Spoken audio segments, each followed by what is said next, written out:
सीमित दायरे में लेकिन मजबूती के साथ भारतीय बाजारों में होता हुआ कारोबार और 19,300 के ऊपर टिके रहने में निफ्टी रहा है कामयाब। तो 44,500 के ऊपर बैंक निफ्टी। आखिरी 1.5 घंटा रहेगा बेहद इंटरेस्टिंग। क्या एक दमदार क्लोजिंग की तरफ बढ़ेंगे बाजार या फिर आएगी मुनाफा वसूली लेंगे? इस सवाल का जवाब करेंगे कल की तैयारी भी। स्वागत है आप सबका फाइनल ट्रेड में। नमस्कार, मैं हूं अनिल सिंह जी। और नमस्कार, मैं हूं दीपांशु भंडारी। तैयार हो जाइए एक्शन के लिए बाजार के। ये तो बताइए, तैयार तो हो जाइए आप कह रहे हैं, लेकिन ये बताइए कि एक्शन के लिए क्लोजिंग शो में मैं कितने दिनों बाद तैयार हुआ? मैं पूछने वाला था एक्चुअली। मैंने सोचा बड़ी बातों के बाद पूछूंगा।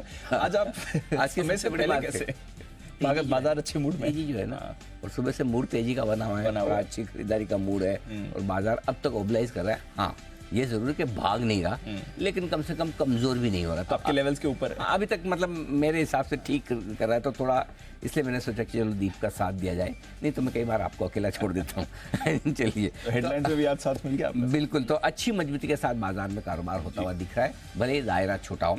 50 अंक ऊपर निफ्टी 19,350 के आसपास है। बैंक निफ्टी वैसे देखा जाए तो नीचे से 60 पॉइंट ऊपर है, ऊपर से 100 पॉइंट नीचे है। 44,550 के ऊपर ट्रेड करता हुआ दिख रहा है। छोटे मझोले शेयरों में शानदार खरीदारी है। Small cap index life high पर पहुंच चुका है और साथ ही साथ मिड कैप शेयरों में भी अच्छी खरीदारी।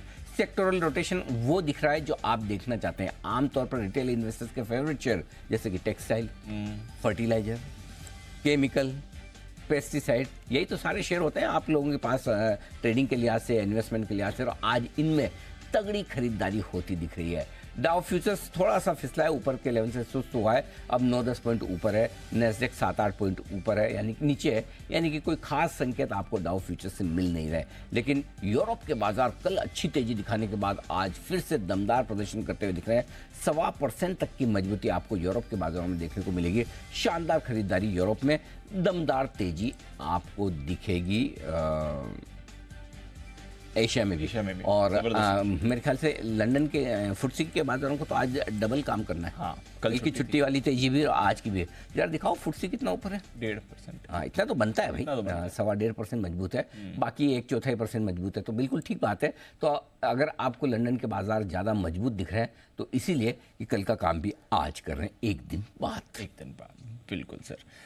चलिए, तो एक्शन तो स्क्रीन पर आपके लिए बन रहा है और इस समय अच्छा खासा एक्शन बन रहा है। स्टॉक्स में एक्शन है, इंडेक्स लेवल पर भी अनिल जी होल्ड कर रहे हैं लेवल्स। अगर आप देखें, दिन में एक बार के लिए डिप आया था जब ऑलमोस्ट सारी गेंस गिव अप कर दी थी। आई थिंक सुबह के शो में हमने देखा था एक बार के लिए बैंक निफ्टी भी नेगेटिव चला गया था थोड़ी देर के लिए, बट वहां से ठीक है, स्टेडी एक्शन बना हुआ है, कोई ऐसा बड़ा उतार चढ़ाव नहीं है। सीमित दायरे में आपको ठीक ठाक कारोबार हो रहा है। स्टॉक्स में ज्यादा मूवमेंट आ रहा है, सेक्टोरल रोटेशन ज्यादा चल रहा है, इंडेक्स लेवल पर कुछ ज्यादा खास नहीं है। कैसे देखें सर इसे? तो दीप, दिग्गजों में थोड़ा अभी भी माहौल थोड़ा सा सावधानी का है, और सावधानी के माहौल के पीछे की वजह यह है कि एफआईज के फ्लोज अगर आते हैं बिकवाली के तो वहीं आते हैं, तो दिग्गज शेयरों को खरीदने में किसी का बहुत ज़्यादा इंटरेस्ट नहीं है। लेकिन चूंकि डोमेस्टिक लिक्विडिटी मजबूत है और वो मजबूत पैसा या तो लोकल फंड्स के पास जा रहा है, और लोकल फंड्स के पास जा रहा है तो मिड कैप स्मॉल कैप शेयरों में जा रहा है, ज़्यादा उन्हीं फंड्स में जा रहा है। और अगर डायरेक्टली नहीं जाकर बाजार में सीधे तौर पर आ रहा है, जिसको आप एक हॉट मनी, HNI मनी, या यूँ कह सकते हैं कि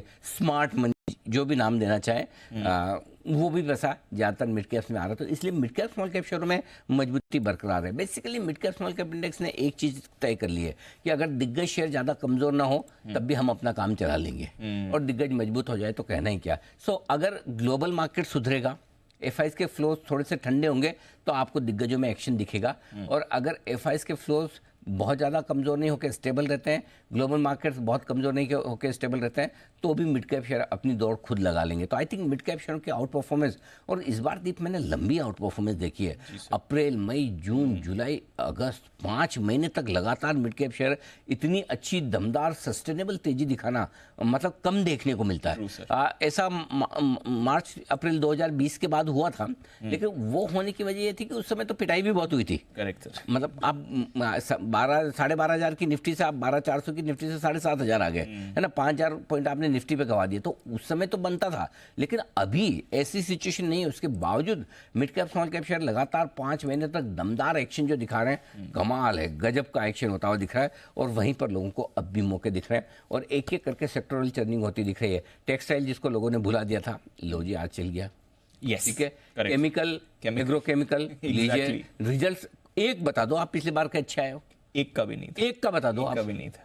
किसी की, अच्छा चलो रिजल्ट छोड़ो, किसी एक की कमेंट्री बता दो। नहीं। हर कंपनी बोले 2 क्वार्टर तक भूल जाओ, हमारी हालत बड़ी खराब है। Yes sir. उसके बावजूद शेयर देखो, अब पेपर चल गया, फर्टिलाइजर चल गया, कुछ न कुछ चलता दिख रहा है। तो चलो अच्छा है, सेक्टोरल चर्निंग एंजॉय कीजिए। सेक्टोरल चर्निंग है, बिल्कुल एंजॉय करेंगे। ये है आपके लिए इस समय खैर बाजार का पूरा सेटअप। ओके। तो चलिए बढ़ते आगे। और कुशल और अरमान तैयार हैं? तैयार हैं आप दोनों? बिल्कुल तैयार रहिए आप दोनों, बिल्कुल भी तैयार रहिए, क्योंकि एक बार जल्दी से मैं एक एक्सक्लूसिव खबर ले लेता हूँ, उसके बाद आपके पास आऊँगा। हमारी एग्जीक्यूटिव एडिटर स्वाति खंडेलवाल हमारे साथ है तैयार इस वक्त, और वो लेकर आई है आपके लिए कुछ बड़ी खबर। स्वाति बताइए। बिल्कुल आपने सही कहा, टाटा स्टील ये आपको रेडार पर रखना है, क्योंकि इसके लिए एक बहुत बड़ी डेवलपिंग न्यूज़ और पॉजिटिव खबर यहाँ हमें नज़र आ रही है। और हमें सूत्र बता रहे हैं कि जो एक स्टेलमेट था, जो एक इनकी डिस्कशंस चल रही थी यूके गवर्नमेंट के साथ, यूके प्लांट को लेकर आगे उनका क्या होगा, उस पर कुछ सहमति यहाँ बनते हुए नजर आ रही है। स्टील को लेकर स्वाति एक आपको बड़ी खबर बताने जा रही है, और टाटा स्टील के यूके प्लांट को लेकर ये खबर आती दिख रही है। और लंबे समय से यूके प्लांट को लेकर टाटा स्टील में उनकी बेचने की तैयारी चल रही थी, क्योंकि बड़ी मुश्किलों में था वो प्लांट। लेकिन कई बार बातें हुई भी, लेकिन अब ये बातें जो हैं कुछ बेहतर तरीके से आगे बढ़ती हुई दिख रही है। ये एक इंटरेस्टिंग खबर आती हुई दिख रही है, बड़ी काम की खबर भी हो सकती। तो आइए एक बार स्वाति से हम इस खबर पर पूरी डिटेल में जानकारी भी लेते हैं। लेकिन उससे पहले टाटा स्टील के टॉप मैनेजमेंट की तरफ से भी कुछ बयान आए थे, पहले मैं आपको वो भी सुना दूं, उसके बाद हम स्वाति के पास फिर से चलेंगे। टाटा स्टील के सीईओ और एमडी टीवी नरेंद्र ने जी बिजनेस से बातचीत में संकेत दिए थे कि यूके सरकार के साथ बातचीत आगे बढ़ रही है। पहले एक बार जरा वो अंश सुनिए, उसके बाद हम स्वाति के पास चलेंगे। यूके गवर्नमेंट के साथ जो बातचीत चल रही है, क्या वहाँ पर कुछ हेडवे हुआ है?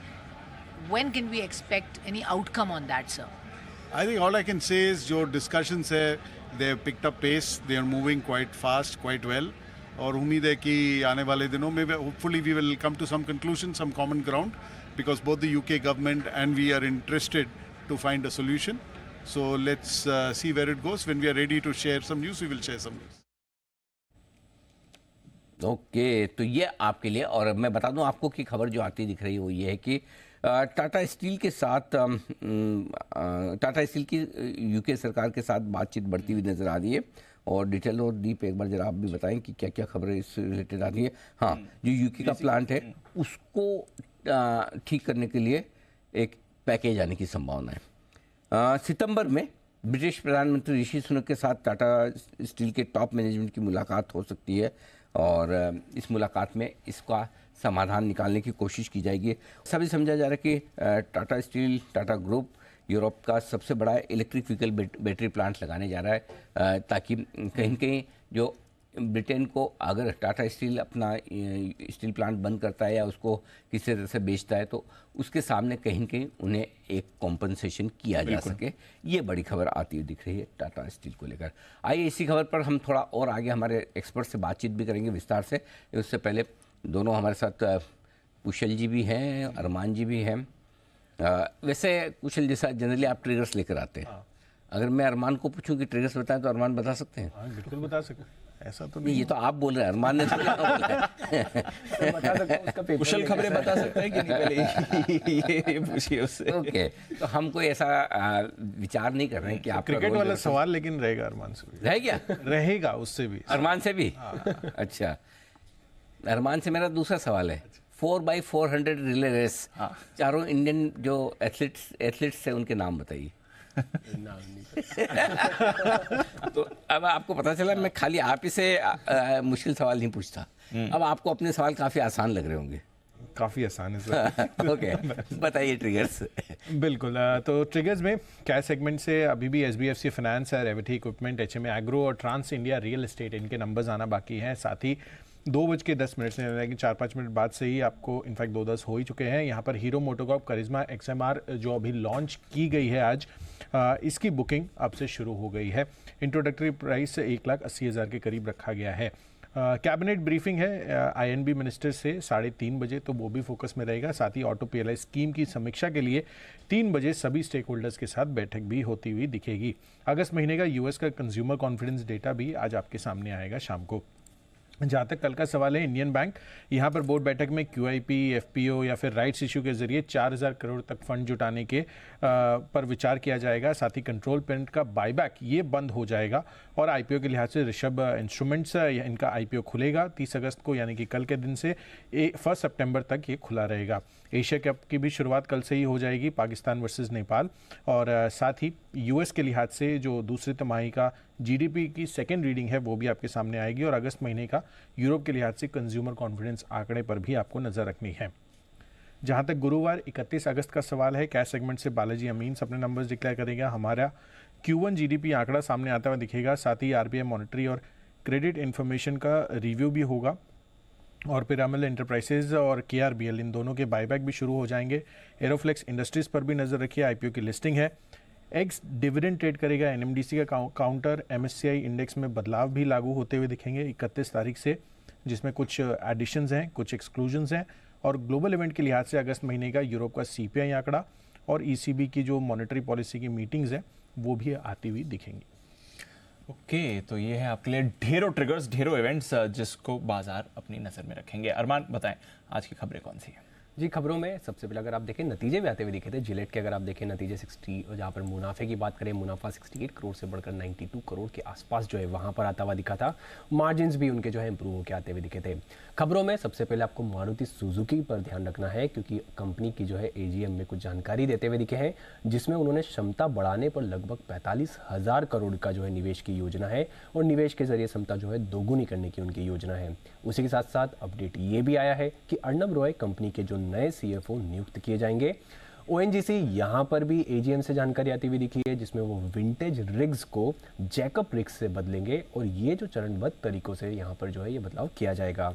हीरो मोटोकॉर्प यहाँ पर कंपनी ने करिश्मा XMR लॉन्च की है, जिसमें अगर आप बात करें उनकी शुरुआती कीमत 1.72 लाख के आसपास है। टाटा पावर इनकी सब्सिडरी को आनंद ग्रुप से PDA जो है का ऐलान करते हुए दिखे हैं और उसी के साथ साथ अगर आप देखें आनंद ग्रुप के साथ ये पावर डिलीवरी करार का जो है ऐलान होता हुआ दिखा है। सोम डिस्टिलरीज यहाँ पर खबर आई है कि छत्तीसगढ़ में बियर सप्लाई के लिए मंजूरी मिलती हुई दिखी है। राज्य के लिए शुरुआती डिस्पैच का जो है काम शुरू किया गया है। लुपिन यहाँ पर US FDA से दवा की अर्जी को मंजूरी मिलती हुई दिखी है और फेफड़ों से जुड़ी इस बीमारी को अगर आप देखें तो उसमें इस दवा का 75 करोड़ का ऑर्डर मिला है। कंसोल इंजीनियरिंग की बात करें तो यहाँ पर इनको 102 करोड़ के आसपास का ऑर्डर मिलता हुआ दिखा है। RCF सरकार से कंपनी को नवरत्न का जो है दर्जा मिलता हुआ दिखा है। और ग्रीव्स कॉटन की अगर आप बात करें तो सब्सिडरी ने ई-रिक्शा के लिए बैटरी लॉन्च की है। और अंत में कई सारी ब्लॉक डील्स है, जिसमें APL अपोलो लगभग 11.5 लाख शेयर्स, SGVN 11 लाख, जियो फाइनेंशियल 5.4 करोड़, भारती एयरटेल लगभग 95 lakh, Patel engineering 47 lakh, union bank 23 lakh और PFC 35 लाख शेयरों के कई सौदे होते हुए। ओके, तो ये हैं ढेर सारी खबरें जिनके दम पर आज आपको दिखाए अब तक एक्शन को इसी को आगे बढ़ाएंगे। एक्सपर्ट्स का दमदार पैनल हमारे साथ है तैयार। जरा आइए दर्शन कर लीजिए कौन कौन जुड़ चुके हैं आज हमारे साथ।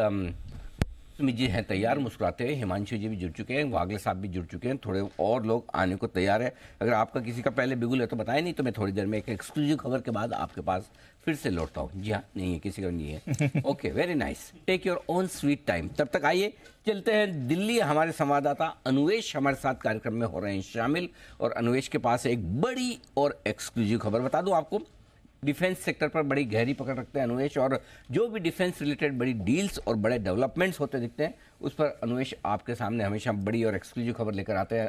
अनुवेश बताइए, क्या है बड़ी खबर इस वक्त आपके पास? जी सर, ये एक बड़ी खबर निकल के आ रही है। HAL और ब्राज़ील की एक कंपनी साथ में मिलके इंडियन एयरफोर्स के लिए जो कैरियर फ्लाइट्स होती हैं वो 40 से 80, मतलब ये नंबर अभी तक फिक्स नहीं है, और ये 40 से 80 एयरक्राफ्ट HAL के साथ मिलके बनाएगी। इसमें ये बताया जा रहा है कि जो एक एयरक्राफ्ट की जो कॉस्ट है वो $50 मिलियन की बताई जा रही है।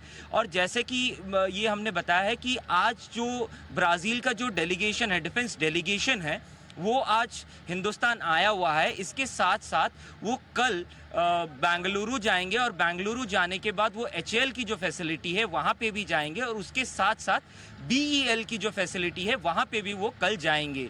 जो ऑलरेडी हम ये बताना चाहेंगे कि हमारे जो इंडियन एयरफोर्स है उसने एक RIF इशू किया था, जिसमें उसने ये बताया था कि उनको एक मिड वेट एयरक्राफ्ट की ज़रूरत है जो कार्गोज या लोगों को एक जगह से दूसरी जगह कैरी कर सके।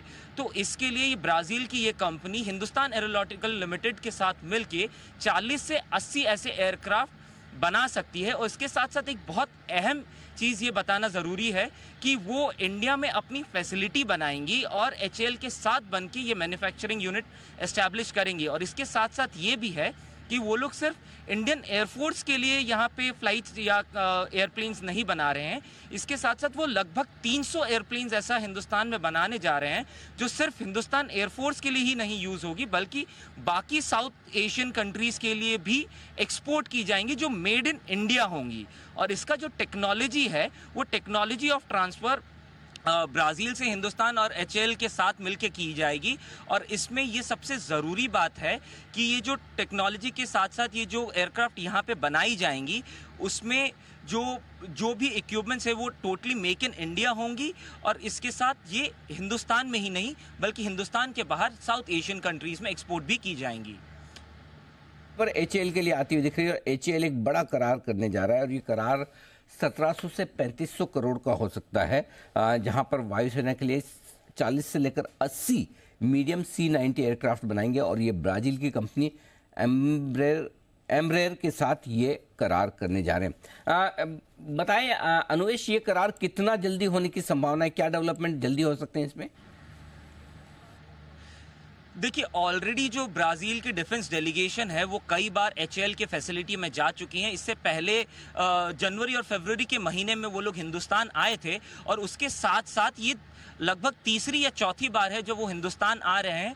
हो सकता है कल जब वो HAL के फैसिलिटी में जाएं और वहाँ पे ये डील, ये MOU HAL और ब्राज़ील की इस कंपनी के साथ बीच में साइन हो जाए, इनका MOU साइन हो जाए, क्योंकि इंडियन एयरफोर्स ने सिर्फ RIF अभी तक निकाला है तो वो अपना प्रपोजल उन्होंने ऑलरेडी एयरफोर्स को भेज रखा है। तो जैसे ही ये डील कल साइन होती है तो इस चीज़ की प्रक्रिया को और तेज़ी मिलेगी और ये और जल्दी से ये किया जा सकता है। डील बहुत ही जल्दी शायद हो सकता है कल ही साइन होती हुई दिखे। कल HAL और BL के बंगलुरु फैसिलिटीज़ का दौरा करेगी ब्राज़ील का डिफेंस प्रतिनिधिमंडल इंडिया में आ चुका है और ऐसे में कल ये बड़ा डेवलपमेंट होने की आपके लिए तैयारी है। 1700 करोड़ से लेकर 3400 करोड़ डिपेंड इस बात पर करता है कि कितने एयरक्राफ्ट की डील होती है। 40 एयरक्राफ्ट की डील होगी तो 1700 करोड़ के आसपास की होगी और 80 की होगी तो 3500 करोड़ के आसपास की होगी। $5 करोड़ प्रति एयरक्राफ्ट की लागत बताई जा रही है और ये बड़ा काम आपको HAL को मिलता दिख सकता है। HAL के लिए बड़ा डेवलपमेंट होगा, एक और बड़ा ऑर्डर, मतलब लगातार ऑर्डर पर ऑर्डर। ये तो खैर एक करार की तरह है, देखना होगा उसकी डिटेल्स किस तरह से निकल कर आती है। यूं ही ये सारे डिफेंस स्टॉक्स मजबूती के साथ नहीं भाग रहे हैं। आइए इसी पर एक बार राय ली जाए। हिमांशु जी, HAL जरा इसके चार्ट पर नजर डालिए, बताएं sir. Good afternoon to you Anil ji. Anil ji देखिए, लगातार आउट परफॉर्मेंस रही है पर्टिकुलरली स्टॉक में, इस पूरे स्पेस में। और मुझे लगता है कि पिछले 3 दिनों में एक नया ऑल टाइम हाई बनाने के बाद स्टॉक एक अच्छे सपोर्ट के आसपास है। मेरा मानना है कि 3870 3880 ये काफी अच्छा सपोर्ट जोन है, जिन लेवल से आज भी यहाँ पर खरीदारी देखने को मिली है। तो मुझे लगता है कि तेजी की पोजीशंस यहाँ पर जिनके पास है होल्ड की जा सकती हैं, फ्रेश बाइंग भी इन लेवल्स पे की जा सकती है। शॉर्ट टर्म के लिहाज से यहाँ पर स्टॉप लॉस रहेगा 3840 3850 का। और पोजिशनली अगर थोड़ा सा लंबा नजरिया है तो जब तक स्टॉक 3800 के ऊपर टिका हुआ है, ऑफ कोर्स यहाँ पर हर गिरावट पे खरीदारी करके चलने की ही सलाह है। ओके, तो ये है आपके लिए HAL, हर गिरावट पर खरीदारी करने की सलाह है। वैसे भी काफी समय से अच्छा परफॉर्म कर ही रहा है, इस पर रखिए नजर। बट डिफेंस स्टॉक्स की बात निकली है तो नजर नहीं हटती है BEML से। जरा इसको पुल अप करिए, रोज कुछ ना कुछ बड़ी मूव दिखाता है। रेलवे से भी जुड़ा काउंटर है, कैपिटल गुड से भी जुड़ा काउंटर है और डिफेंस से भी जुड़ा काउंटर है। 12% की बड़ी तेजी आपको BEML में आती हुई दिख रही है। जबरदस्त मोमेंटम में है ये स्टॉक का इस समय। कुणाल जी, राकेश जी को तो पसंद है ही। जय ठक्कर भी है हमारे साथ। एक बार जैसे भी जरा चार्ट चेक लिया जाए। जय आज 2400 का लेवल क्रॉस कर रहा है, 2 दिनों में भी बड़ा उछाल इसमें ऑलरेडी आ चुका है। इनफैक्ट पिछले हफ्ते भी थोड़ा एक्शन में था। BEML क्या करना है सर इस चार्ट पे? Good afternoon to you Deep and good afternoon to Anil ji. बिल्कुल दीप देखिए, इसमें मैंने इसको रेकमेंड भी किया हुआ है as far as I know in the jackpot and as well as 10 की कमाई। और इसमें एक अच्छा ब्रेकआउट 1700 के लेवल के ऊपर आया था और उसके बाद आई मीन कंटिन्यूसली हमें high tops higher bottom formation और एक अच्छी अप ट्रेंड देखने मिली है। ये तो रहा मीडियम टर्म का सवाल। आई थिंक ओवरऑल तब से ही ये स्टॉक में long term up trend start हो चुका था। अभी शॉर्ट टर्म में अगर बात करूँ मैं तो एक छोटा सा एक कंसोलिडेशन हुआ था दीप और उसमें से फिर से एक ब्रेकआउट हमें आते हुए देखने मिला। 2200 का level on an immediate basis BMN में एक बहुत ही बड़ा सपोर्ट है। I think that till 2200 levels are held. This stock is heading towards 2700 2800 2700 के लेवल स्टॉक को इमीडिएटली देखने मिलेंगे। और लॉन्ग टर्म का अगर लिहाज से देखें तो लॉन्ग टर्म में भी बहुत ही बड़ा ब्रेकआउट आया हुआ है ये स्टॉक में ऑलरेडी 1700-1800 के लेवल के पार। And I think upside potential उसका लगभग वहाँ से 3500 के आसपास का है जो मैंने पहले भी डिस्कस किया हुआ है।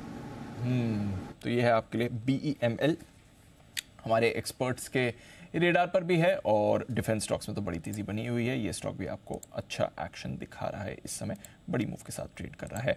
और भी कुछ स्टॉक्स हैं जहां पर आपको बढ़िया मूव आती हुई दिख रही है। केमिकल स्टॉक्स, आज सुबह हम बात कर ही रहे थे, जबरदस्त ब्रेकआउट्स यहाँ पर आते हुए दिख रहे हैं। दीपक नाइट्राइट, सुबह वागले साहब से बात भी करी थी, 5.5% ऊपर हो गया अब दीपक नाइट्राइट, तो बड़ी मूव इस पर आ चुकी है, 2150 हो गया। वागले साहब, आज की तो मूव चली गई, बट अगर पोजिशनल व्यू लेना है या फिर आने वाले 2-3 दिनों के लिए भी अगर ट्रेड लेना है तो क्या अप्रोच होनी चाहिए सर? बड़ा ब्रेकआउट आया अक्रॉस केमिकल्स आज।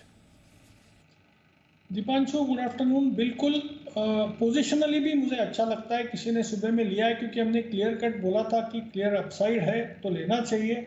यहाँ पे लिए ऐड किया जा सकता है हल्का सा नीचे गिरावट में 2140 2130 ये रेंज में ½ % नीचे 1% नीचे मिल सकता है। और अगर आप 3-4 दिन का व्यू लेते हो तो लगभग 2250 2270 तक के मुझे यहाँ से भी एक 100-120 रुपए की अपमूव दिखती है। तो ये है आपके लिए दीपक नाइट्राइट, यहाँ पर भी एक बड़ी अपमूव आपको आती हुई दिख सकती है, नजर रखिएगा। ये काउंटर भी है। सुमित जी की pick of the day JSPL, इसने भी कमाल कर दिया है। Sumit ji, I think opening show में जाते जाते भी मैंने एक बार अपडेट तो लिया था JSPL में क्या करना है, अब तो वहां से और भी बड़ी मूव आ गई है सर और सारे टारगेट्स भी इस पर आ गए हैं। क्या कर रहे हैं अब JSPL पे?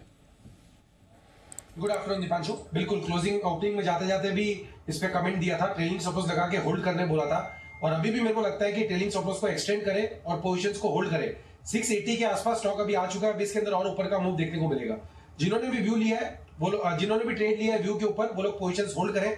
यहां से स्टॉक ऊपर में 690 700 ये लेवल इमीडिएटली इसी हफ्ते में दिखा सकता है। ट्रेलिंग स्टॉप लॉस इसके अंदर नीचे में बनेगा स्टॉक का 670 के पास, तो पोजीशंस को होल्ड करें, अभी और ऊपर का मूव देखने को मिल सकता है। होल्ड करें, थोड़ा और ऊपर का मूव आने की तैयारी JSPL में। आइए बढ़ते अगर एक इंटरेस्टिंग रिपोर्ट की करते हैं बातचीत। स्टार्टअप कंपनियों पर बैरॉन कैपिटल की तरफ से एक अच्छी रिपोर्ट जारी हुई है। इस रिपोर्ट में क्या कुछ कहा गया है, क्या कुछ खास जानकारी है, जरा जान ले समझ ले। स्टार्टअप्स में आप इन्वेस्ट करते हैं तो बहुत अच्छी बात है, नहीं करते तब भी सामान्य ज्ञान आपका बढ़ना चाहिए। सामान्य ज्ञान मतलब जनरल नॉलेज, GK, और आपका GK बढ़ाने के लिए KG हमारे साथ है। वाह, अरे ये बैठे बैठे बना अभी जस्ट बहुत बढ़िया। समझ गए होंगे आप। जनरल नॉलेज के लिए कुशल गुप्ता, GK के लिए KG बढ़ाए हमारा GK। सर देखिए, यहाँ पर स्टार्टअप वर्ल्ड में बैरन कैपिटल का नाम काफ़ी अच्छे से लिया जाता है, क्योंकि यहाँ पर जिस तरह की वैल्यूएशन ये अलग अलग स्टार्टअप्स को लेकर करते हैं वो काफ़ी इंटरेस्टिंग है और खासकर इनका निवेश भी है। स्विगी की अगर बात करें तो करीबन 0.7% इनकी होल्डिंग भी है। पर इंटरेस्टिंग बात यह है कि यहाँ पर 3 स्टार्टअप्स इनकी वैल्यूएशन रेडार पर है, जिसमें सबसे पहला है बाइजूस, जो कि एडटेक कंपनी है। अब इनकी वैल्यूएशन इन्होंने आधी कर दी है। साथ ही स्विगी, जो कि फूड टेक कंपनी है, जोमेटो की कॉम्पिटिटर है, उन्होंने बैरन कैपिटल ने स्विगी की वैल्यूएशन 2 बारी पहले घटाई थी, पर उसके बाद ये 3rd बारी इन्होंने ये वैल्यूएशन बढ़ा दी है। कितनी बढ़ाई है वो मैं आपको आगे बताता हूँ। और साथ ही पाइन लैब्स, इसकी भी वैल्यूएशन इन्होंने बढ़ाई है। स्विगी की सबसे पहले फोकस में ये रहेगा, क्योंकि ऑफकोर्स लिस्टेड स्पेट्स में जोमेटो भी है, पर स्विगी की यहाँ पर लगातार 2 बार वैल्यूएशन घटाने के बाद बैरन कैपिटल ने यहाँ पर स्विगी की वैल्यूएशन 34% बढ़ा दी। यानी कि जो पिछली वैल्यूएशन इन्होंने की थी मार्च 2023 में, वो करीबन $6.5 बिलियन की थी, जिसमें 10% इन्होंने घटाई थी वैल्यूएशन जब इन्होंने वो एक्सरसाइज की थी। पर उसके बाद जून महीने में जब इन्होंने फिर से इवैल्यूएट किया स्विगी को, तो 34% बढ़कर आई। $8 बिलियन अब इस स्विगी की वैल्यूएशन लगाते हुए नज़र आ रहे हैं। यही नहीं, बाइजूस की जैसे कि मैं आपको बता रहा था कि वैल्यूएशन आधी कर दी है, 44.5% वैल्यूएशन इन्होंने घटाकर $11.7 बिलियन अब बाइजूस की वैल्यूएशन कर दी है। लगातार हम देख ही रहे हैं कि यहाँ पर ऑडिटर्स, बोर्ड मेंबर्स के इस्तीफे की वजह से कंपनी के परफॉर्मेंस पर एंड ओवरऑल मार्केट में इन्वेस्टर का जो सेंटिमेंट है बाइजूस को लेकर वो लगातार बिगड़ता हुआ नजर आया था। पर अब यही देखना है कि यहाँ पर आगे चलकर जो बाइजूस की वैल्यूएशन है वो कैसी रहने वाली है। और पाइन लैब्स की इन्होंने 10% वैल्यूएशन बढ़ाई है, करीबन $4.92 बिलियन पर। तो ये 3 स्टार्टअप्स हैं जिनकी वैल्यूएशन एक्साइज बैरन कैपिटल ने की है। इंटरेस्टिंग रिपोर्ट आ रही है बाइजूस और साथ ही स्विगी के लिए। तो मतलब पाइन लैब का तो वैल्यूएशन बढ़ाया है 10% बढ़ाकर लगभग $5 बिलियन के आसपास किया है। और घटाया किसका है? घटाया है इन्होंने बाइजूस का, बाइजूस कर दिया ऑलमोस्ट 44%। बाइजूस का सभी लोग घटा रहे हैं थोड़ी सी। वो जब से ये दिक्कतें आई हैं उनकी फाइनेंशियल प्रॉब्लम्स और वो सारी चीज़ें आई, तो उसके बाद से लगातार वैल्यूएशन, और वैल्यूएशन के घटते भी ऐसे हैं जैसे 50% स्टॉक एक ही दिन में सीधा एक बार में सीधा। स्विगी अच्छा कर रही है और मेरे ख्याल से स्विगी तो वैसे इसलिए भी हो सकता है कि जोमेटो को देखकर भी स्विगी का बढ़ सकता है कि जोमेटो इतना अच्छा कर रहा है और जैसे अभी प्लेटफॉर्म फीस चार्ज की है तो जाहिर सी बात है दूसरे बड़े प्लेयर के लिए भी जगह बन जाती है। तो आई थिंक बड़ी इंटरेस्टिंग रिपोर्ट है। बड़े स्टार्टअप्स जो इंडिया के हैं उन पर ये एक इंटरेस्टिंग रिपोर्ट आ रही है। जैन साहब हमारे साथ तैयार हैं इस वक्त। जैन साहब, स्टार्टअप स्पेस पे थोड़ी बहुत नज़र तो आप भी रखते ही होंगे, इसमें कोई डाउट ही नहीं है, राइट सर? तो जरा ये बताएं कि ये आजकल जो वैल्यूएशन बढ़ाने घटाने का सिलसिला चल रहा है जिसमें ज़्यादातर घटाए जा रहे हैं, कैसे देखते हैं सर? नहीं, बिल्कुल बिल्कुल अनिल जी, आपने सही कहा। स्टार्टअप्स को देख रहे हैं, मैंने को सबसे बढ़िया क्या लगता है स्टार्टअप्स को देखने में, इसमें हमारी जो रिसर्च रहती है micro caps, large caps, mid caps सबको ही देखते हैं, वहां पे भी रिसर्च बढ़ जाती है और बढ़िया हो जाती है क्योंकि स्टार्टअप्स में काफी आपको दिमाग लगाना पड़ता है, काफी रिसर्च और बहुत सारे मैट्रिक्स होते हैं। मतलब आप ARR देख लो, ACV देख लो, CAC देख लो, मंथली बर्न चर्न रेट देखते हैं, ये बहुत सारे मैंने मतलब ये मैट्रिक्स हम लोगों ने बना रखे हैं। और एक विंटर सीजन चल रहा है देखिए स्टार्टअप स्पेस में, और देखिए हमने देखा नाइका जो भी लिस्टिंग भी हुई स्टार्टअप स्पेस में, जोमेटो जो आपका भी फेवरेट है, जोमेटो या जोमेटो जो भी है कंपनी, मगर ओवरऑल वो लोग अच्छा कर रहे हैं। 5, 7, 10 अगर टेक ये सब जो स्टार्टअप्स ये जो भी न्यू एज कंपनीज हुई उनमें से कुछ लोग ही अच्छा कर रहे हैं लिस्टेड स्पेस में। और अनलिस्टेड स्पेस में विंटर सीजन चल रही है, वहां पे तो काफियों का कम हो रहा है और बाइजूस का सही भी है। इनफैक्ट जो हमारे अभी इश्यू आया इनफैक्ट उनकी अकाउंटिंग को लेकर और ये सब को लेकर, तो ये रहेगा। और मेरे हिसाब से वैल्यूएशंस, हम तो प्राइस टू बुक वैल्यू और प्राइस टू अर्निंग्स पे चलते हैं, वहां पे प्राइस टू सेल्स और ये सब अलग अलग वो रहते हैं। सो आई एम वेरी स्केप्टिकल, मैं जल्दी से बहुत ज्यादा वो नहीं करता। बूटस्ट्रैप स्टार्टअप्स और ये सब टाइप के रहे तो ज्यादा बढ़िया लगते हैं। बट यस, वहां पे हर चीज टेक एनेबलमेंट में चलती है, तो उन स्टार्टअप्स में इन्वेस्ट करवाते हैं जिसमें टेक्नोलॉजी पे बहुत जबरदस्त फोकस रहता है। हालांकि बहुत बड़ी बड़ी स्टार्टअप्स की बातें हो रही है, बिलियन डॉलर्स वाली तो बात अलग है, मैं छोटी स्टार्टअप्स की भी बात कर रहा हूँ।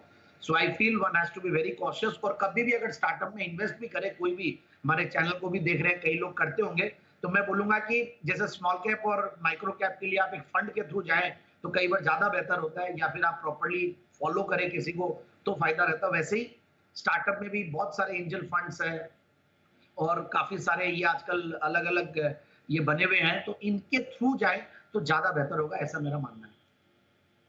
यह है जैन साहब की स्टार्टअप्स पर राय आपके लिए आती है। वैल्यूएशंस कुछ स्टार्टअप्स के स्विगी की बढ़ाए हैं आप कह रहे हैं? स्विगी के बढ़ाए, स्विगी और पाइन लैब के बढ़ाए हैं। जोमेटो के लिए तो अच्छी बात है। हाँ, इसलिए मैं बोल रहा हूँ जोमेटो को देख के उनके भी बढ़े हैं। नेचुरली देखो क्या आपका कॉम्पिटिटर अच्छा करता है, नॉट खाली आपसे नहीं, इंडस्ट्री वाइज। एग्जैक्टली, तो इंडस्ट्री को पूरा फायदा मिलता है। और अगर प्राइसिंग पावर आप ये इसका सिंपल समझ लो आप टेलीकॉम शेयरों से, अगर एक टेलीकॉम कंपनी बढ़ाती है ना वो प्राइसेस अपने प्लान्स के, सभी बढ़ा देते हैं, करेक्ट है ना? तो ये वैसे ही हाल है, सबको कॉन्फिडेंस आ जाता है। तो जोमेटो ने लगाया तो स्विगी भी बोलेगा अच्छा मैं भी प्लेटफॉर्म फीस लगाता हूँ। क्या कर लोगे, क्या करोगे? करेक्ट, मंगाना तो हम दोनों में से किसी एक से है। सो आई थिंक वो सारा हो रहा है, तो चलो अच्छा है।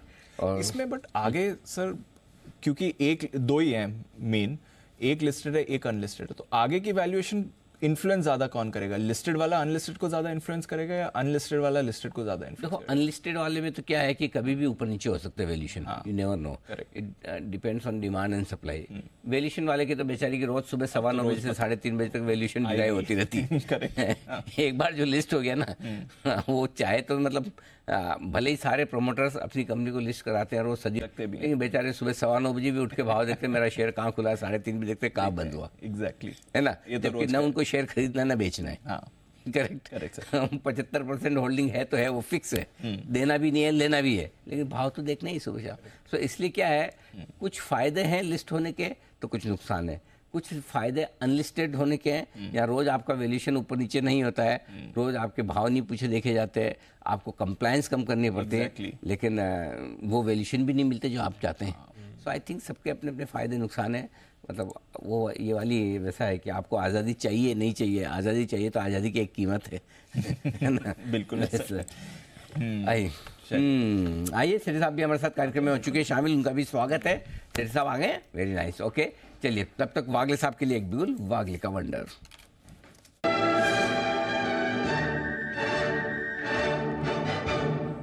जी वागले साहब फरमाएं सर। एचईएल में एक बड़ा वाला ब्रेकआउट आया है, हालांकि 4% ऑलरेडी ऊपर है।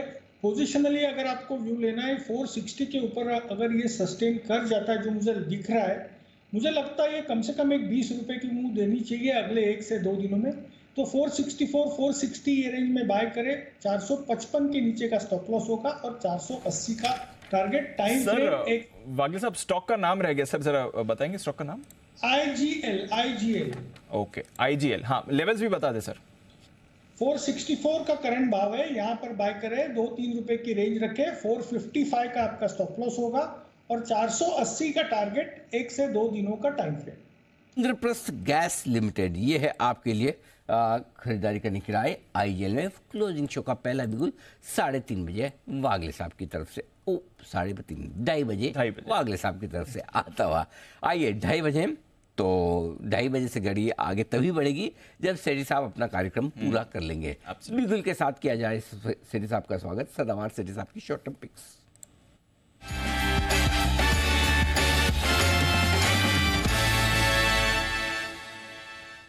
सेठी साहब सुस्वागतम, क्या है इरादा? Good afternoon Anil ji, good afternoon Deepanshu. इरादा वही है अनिल जी, 2 स्टॉक्स है कैश मार्केट के जिनमें खरीदारी करनी है। और एक अनिल जी एक छोटा सा अपडेट है, कल वाला स्टॉक देखिए, कल मैंने नेस्को रिकमेंड किया था, जो हम बात भी कर रहे थे गुड़गांव में जो हैपनिंग एरिया है। 677 के लेवल पे रिकमेंड किया, 715 के पहले टारगेट थे, 730 के दूसरे टारगेट थे। मतलब आपके बोलने पे मैंने बढ़ाया टारगेट, वो भी आज अचीव हो गया। 730 के हाइज करें, अभी भी 722-25 के लेवल पे ये स्टॉक ट्रेड कर रहा है, तो एक जबरदस्त परफॉर्म किया है एक दिन में। परफॉर्मेंस नेस्को की आती हुई दिख रही है। मेरी और जैन साहब की लिस्ट में भी हमेशा रहा है। जैन साहब ये स्टॉक क्यों जाना माना जाता है, जरा बताएं। ये स्टॉक इसीलिए जाना जाता है अनिल जी कि आप ऑफिस से जब घर जाते हैं तो रास्ते में ये नेस्को आता है और बहुत जबरदस्त, और वहां पे बहुत जबरदस्त रेस्टोरेंट्स है। उनमें से शायद कुछ रेस्टोरेंट्स आपकी फेवरेट भी हैं, ऐसा मेरा मानना है। तो इसीलिए वो जगह मतलब सेठी साहब भी खूब जाते हैं वहां पे, और सब लोग जाते हैं नेस्को में। तो मैं in fact it is Bombay's answer to our cyber hub in Delhi. Kunal ji से भी इसके बारे में राय ली जा सकती है। कुणाल जी आज अनुपस्थित है। कुणाल जी ने कहा कि मैं कितना काम, सुबह काम के बोझ के तले दबे रहने के बाद, क्योंकि थे नहीं ना अपने बंसल जी, तो उन्होंने हाफ डे ले लिया आज। बिल्कुल। तो आइए सेठी साहब बनाएं सर पहली पिक।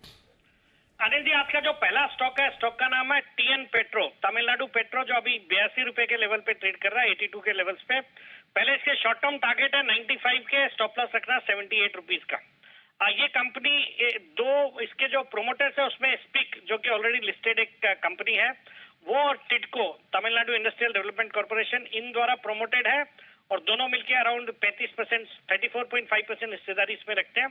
ये कंपनी पेट्रोकेमिकल प्रोडक्ट्स बनाती है, जैसे mainly linear alkyl benzene, LAB, plus caustic soda, chlor alkali, इस तरह के प्रोडक्ट्स बनाती है। और हम देख रहे हैं इस तरह की जो कंपनियां हैं पिछले 2-3 दिनों से फोकस में है। हाल ही में मैंने IG पेट्रो और पनामा पेट्रो 2 स्टॉक्स रिकमेंड करे थे इस तरह के, और दोनों में जबरदस्त तेजी हुई है पिछले 2-3 दिनों में। और इसके अलावा भी जो सोडा ऐश बनाने वाली कंपनियां हैं, जैसे DCW है, टाटा केमिकल्स है, उनमें भी तेजी देखी जा रही है। मुझे लगता है ये स्टॉक में भी अच्छी तेजी होनी चाहिए। जबरदस्त क्लाइंट लिस्ट है, हिंदुस्तान यूनिलीवर, ज्योति लैबोरेटरीज, इन सबको कैटर करती है। फिर एक जो सबसे अच्छी बात है वो है वैल्यूएशन के लिहाज से बहुत ही सस्ता है ये स्टॉक। 9 के मल्टीपल पे ट्रेड करता है, जबकि पीयर्स ट्रेड करते हैं 30-35 के मल्टीपल पे। फिर प्राइस टू बुक वैल्यू भी देखेंगे तो बुक वैल्यू है आज 92 की, तो उसके सामने आज 82 के लेवल्स पे 0.9 टाइम्स बुक ये ट्रेड कर रहा है। तो खरीदारी करने की सलाह है for a short term target of 95, stop loss of 78। 78 का स्टॉप लॉस, 95 का टारगेट, और उस टारगेट की तरफ तेजी से बढ़ता हुआ टीएन पेट्रो आपके लिए खरीदारी करने की राय पहली पिक के तौर पर सेठी साहब की तरफ से। सेठी साहब फरमाएं दूसरी पिक। अनिल जी, आज का जो दूसरा स्टॉक है, स्टॉक का नाम है Nippon India AMC, NAM India के नाम से एनएससी का टिकर है। 312 के लेवल पे अभी स्टॉक ट्रेड कर रहा है। शॉर्ट टर्म टारगेट है 335, स्टॉप लॉस रखना 300 रुपए का। ये एक भारत की लीडिंग एसेट मैनेजमेंट कंपनी है जो कि सब तरह के funds, mutual funds, alternative investment funds, pension funds, offshore funds, ये सब रन करती है। 25 साल से ज्यादा का ट्रैक रिकॉर्ड है और एक जबरदस्त 4 लाख करोड़ से ज्यादा की एयूएम है, एसेट्स अंडर मैनेजमेंट। ये कंपनी निप्पॉन इंश्योरेंस जापान की पेरेंटेज वाली कंपनी है जो कि दुनिया भर में $800 बिलियन से ज्यादा के फंड्स मैनेज करती है। और वो जो निप्पॉन इंश्योरेंस इसमें अराउंड 63.64% स्टेक ओन करते हैं। कंपनी का पैन इंडिया डिस्ट्रीब्यूशन नेटवर्क है, क्लोज टू 93,000 इंपेनल डिस्ट्रीब्यूटर्स है, 270 लोकेशंस में ऑफिसेज है और 2 करोड़ से ज्यादा फोलियोज है इनके पास।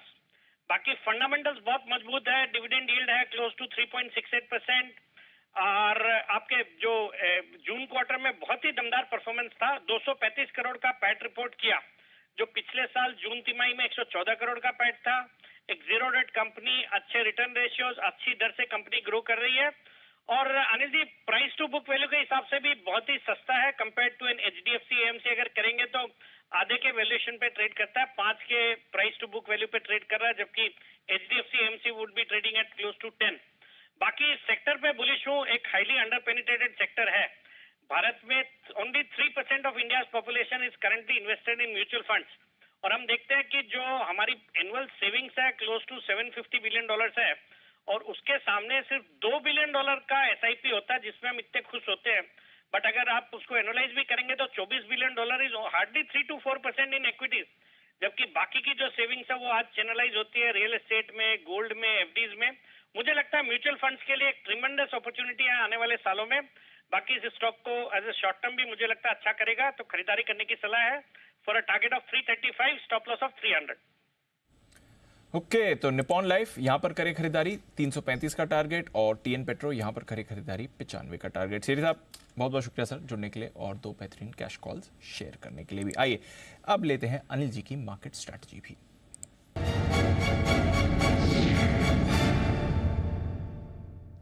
थोड़ा उतार चढ़ाव सर अमेरिकी फ्यूचर्स में दिख रहा है। थोड़ी देर पहले तक ठीक ठाक थे, अब गेन्स गिव अप करके फ्लैट हो गए हैं। गिरे नहीं है बट फ्लैट हो गए हैं। सुबह से थोड़ा ठीक एक्शन था। यूरोप में ऑफ कोर्स आज बड़ी तेजी है, स्पेशली यूके के बाजार जो एक दिन की छुट्टी के बाद खुले हैं। एशिया पूरा का पूरा पॉजिटिव रहा है। आज हांगकांग आज भी 2% ऊपर था, कल भी इतनी ही सिमिलर रैली आई थी। बट कंसर्न है रुपए पर, जो 6 पैसे मजबूत खुलने के बाद अब 9 पैसे कमजोर है। और कंसर्न थोड़ा है कच्चे तेल के ऊपर जाने से, 0.5% ऊपर, और थोड़ा जो अमेरिकी फ्यूचर्स भी अपनी गेन्स गिव अप कर चुके हैं। बैंक निफ्टी भी फ्लैट हो चुका है। सर बताएं क्या करना है। दीप वही है कि 19,300 के ऊपर बंद होना चाहिए, पहली चीज तो ये है। और 19,400 के ऊपर बंद हो जाए तो कहना ही क्या, लेकिन लग ऐसा रहा है कि दोनों ही नहीं होगा। अच्छा, 19,300 के नीचे बंद होगा ना 19,400 के ऊपर बंद होगा। और वजह आज बहुत इंटरेस्टिंग डेटा बने दोनों निफ्टी और बैंक निफ्टी में, आपको बताऊंगा तो आपको मजा आ जाएगा सुन के। निफ्टी 100 पॉइंट की टाइट रेंज में फंसा पड़ा है। 19,300 पर हाईएस्ट ओपन इंटरेस्ट है पुट में, सपोर्ट हो गया। कितना है? 1,39,000 शेयर का। 19,400 हाईएस्ट ओपन इंटरेस्ट कॉल्स में, कितना? ये भी 1,39,000 का। Oh same. दोनों में सेम। और मतलब जितना 19,300 के पुट में है उतना ही 19,400 पुट में। इसका मतलब ये है कि कोई तो ऐसे राइटर्स हैं जो 19,300 का पुट बेच के बैठे हैं और 19,400 का कॉल बेच के बैठे हैं। ना 19,300 से ज़्यादा नीचे मंदी होनी है, 19,265 19,250 आ जाएगा तो बाइंग आ जाएगी, चलो पुट बेच दो, ठीक है। न 19,400 का कॉल बेचेगा, 19,400 के आसपास आएगा, 19,425 465 आएगा तो भी कॉल आ जाएगी। तो चलो मजे करते हैं, दोनों पुट भी बेचते हैं, कॉल भी बेचते हैं, दोनों तरफ की प्रीमियम कमाते हैं। राइट, ये खेल है, समझ गया। ठीक है। तो ये तो जो अभी तक खेल चुके हैं उनके लिए। रहा सवाल उन लोगों का जिनको फ्रेश 19,300 325 सपोर्ट जोन है, और इसके नीचे आते ही वैसे टेक्निकली कमज़ोर हो जाते हैं आप, 19,300 के नीचे बंद होते हैं, जो मुझे लगता नहीं कि होना चाहिए, लेकिन 3 बजे के पहले अगर आप 19,265 19,300 की रेंज में मिले तो हल्की फुल्की खरीदारी कर सकते हैं। स्टॉप लॉस आपका 19,200 होगा। ऊपर की तरफ 19,365 19,400 आता है, वहाँ पर thank you very much, profit book करके फिर से इंतजार करें, अगर नीचे आता तो आप खरीदारी कर सकते हैं। आज आप देख सकते हैं हायर लेवल आपका 19,375 का ही बनाया है। बैंक निफ्टी वही सेम चीज़ है, 44,500 मेक और ब्रेक लेवल है। बैंक निफ्टी के डेटा तो और भी मज़ेदार है दीप, मतलब इतने खतरनाक मज़ेदार कि निफ्टी के अगर आपको लग रहा है कि दोनों ही जगह 100 पॉइंट की रेंज में 1,39,00,000 शेयर बराबर का ओपन इंटरेस्ट है, कोई इतना समझदार आदमी 100 पॉइंट ऊपर और 100 पॉइंट नीचे का पुट कॉल दोनों बेच रहा है, तो इससे ज़्यादा समझदार, डेढ़ होशियार जिसको बोलते हैं, वो बैंक निफ्टी में है। बताऊँ कैसे? जी सर। 44,500 ये वो लेवल है बैंक निफ्टी का जहां पर हाईएस्ट ओपन इंटरेस्ट है, पुट का भी और कॉल का भी। अच्छा, दोनों का एक ही स्ट्राइक प्राइस है, तो उसमें कौन सी बड़ी बात है? कई बार होता है, बड़ी बात क्या है? दोनों में हाईएस्ट ओपन इंटरेस्ट बराबर है, 50 लाख शेयरों का, पुट में भी कॉल में भी एक ही स्ट्राइक प्राइस पर, हाईएस्ट भी एक ही पर है भी दोनों में 50। 44,500 का पुट भी 50 लाख शेयर है, कॉल भी 50 लाख। और एक चीज बताता हूँ, तीसरी चीज, इनमें से भी 19 लाख शेयर ऐसे हैं निफ्टी बैंक में जो पुट और कॉल राइटर आज इंट्राडे में 19 लाख शेयर पुट में बढ़े, 19 लाख शेयर कॉल में बढ़े। सेम मतलब यहाँ पे भी हो रहा है। एग्जैक्टली मतलब सेम। कोई तो ऐसा समझदार आदमी है जो 44,500 नहीं 44,500 का पुट और 44,500 का कॉल दोनों बेच रहा है निफ्टी, बैंक निफ्टी पर। तो कहीं नहीं 44,500 के पुट और कॉल दोनों में हाईएस्ट ओपन इंटरेस्ट है, पुट कॉल का दोनों में 50 लाख है, दोनों में इंट्राडे 19 लाख जुड़े हैं। इसका मतलब यह है कि ये मार्केट को कहीं नहीं जाना है, कहीं नहीं जाना। हाँ, 3.5 तक टाइम पास करना है, ये डेटा साफ दिखा रहा है। अब इस टाइम पास के प्रोसेस में आपको दो चीज़ देखनी है, 19,300 के नीचे ना बंद होना तो बेहतर है, होने की चांस कम है, राइट, यू नेवर नो। 19,200 के नीचे बंद हुआ तो बहुत ही खराब हो जाएगा, फिर तो मामला गड़बड़, जो हमने सुबह की कमेंट्री दी वो कैंसिल मानी जाएगी। अदानी ग्रुप को लेकर अभी तक कोई खबर आई नहीं है, आज आएगी नहीं आएगी समझ में आ रहा है कि शायद आज नहीं सुबह अपने बात भी की थी कि जरूरी नहीं कि पहले दिन में आपको सब डिटेल आ जाए, कर जाए, आ जाए तो तैयारी रखिए, नहीं आया तो कोई बात नहीं। मतलब कश्मीर जा रहे हो तो ठंडे कपड़े, गर्म ऊनी कपड़े लेके जाओ, ठंड लगी तो ठीक, नहीं तो कोई बात नहीं, वापस ले आना, ऐसा वाला हाल। सो नहीं हुआ तो कोई बात नहीं, सिंपल सी चीज़ है। बैंक निफ्टी 44,500 मेक और ब्रेक लेवल है, नीचे 44,200 300 की रेंज में आएगा, सपोर्ट आ जाएगा, ऊपर में 44,700 44,800 की रेंज में आएगा, सप्लाई आ जाएगा, 200 पॉइंट इधर 200 पॉइंट उधर, इसी रेंज में टाइम पास होता रहेगा, कुछ नहीं। निफ्टी 19,300 19,265 सपोर्ट कर लेगा, 19,365 400 रुकावट करेगा, 19,265 19,300 सपोर्ट करेगा, बस इसी रेंज में। तो इंडेक्स वाइज बड़ा मूवमेंट अभी तक तो नहीं दिख रहा है, आखिरी आधे घंटे में आ जाए तो पता नहीं, लेकिन स्टॉक स्पेसिफिक एक्शन आपका जबरदस्त है, वहीं पर फोकस करिए। बिल्कुल, स्टॉक्स पर रखिए फोकस, इंडेक्स पर कुछ ज़्यादा खास होने नहीं वाला है। चलिए, ये है अनिल जी की स्ट्रैटेजी इस समय की। आइए मेटल्स, इस पर करते हैं फोकस। स्टॉक्स की बात करिए अनिल जी ने, और मेटल स्टॉक्स आज अच्छे मूड में हैं, कल भी अच्छे मूड में दिख रहे थे, आज भी अच्छे मूड में है। क्या कुछ बदल रहा है? क्योंकि ऐसा कुछ चाइना से निकल कर तो नहीं आया है, वो अपनी स्टॉक मार्केट को संभाल रहे हैं, बट मेटल्स क्यों एक्शन में, एक बार समझते हैं आशीष के साथ। आशीष बताइए।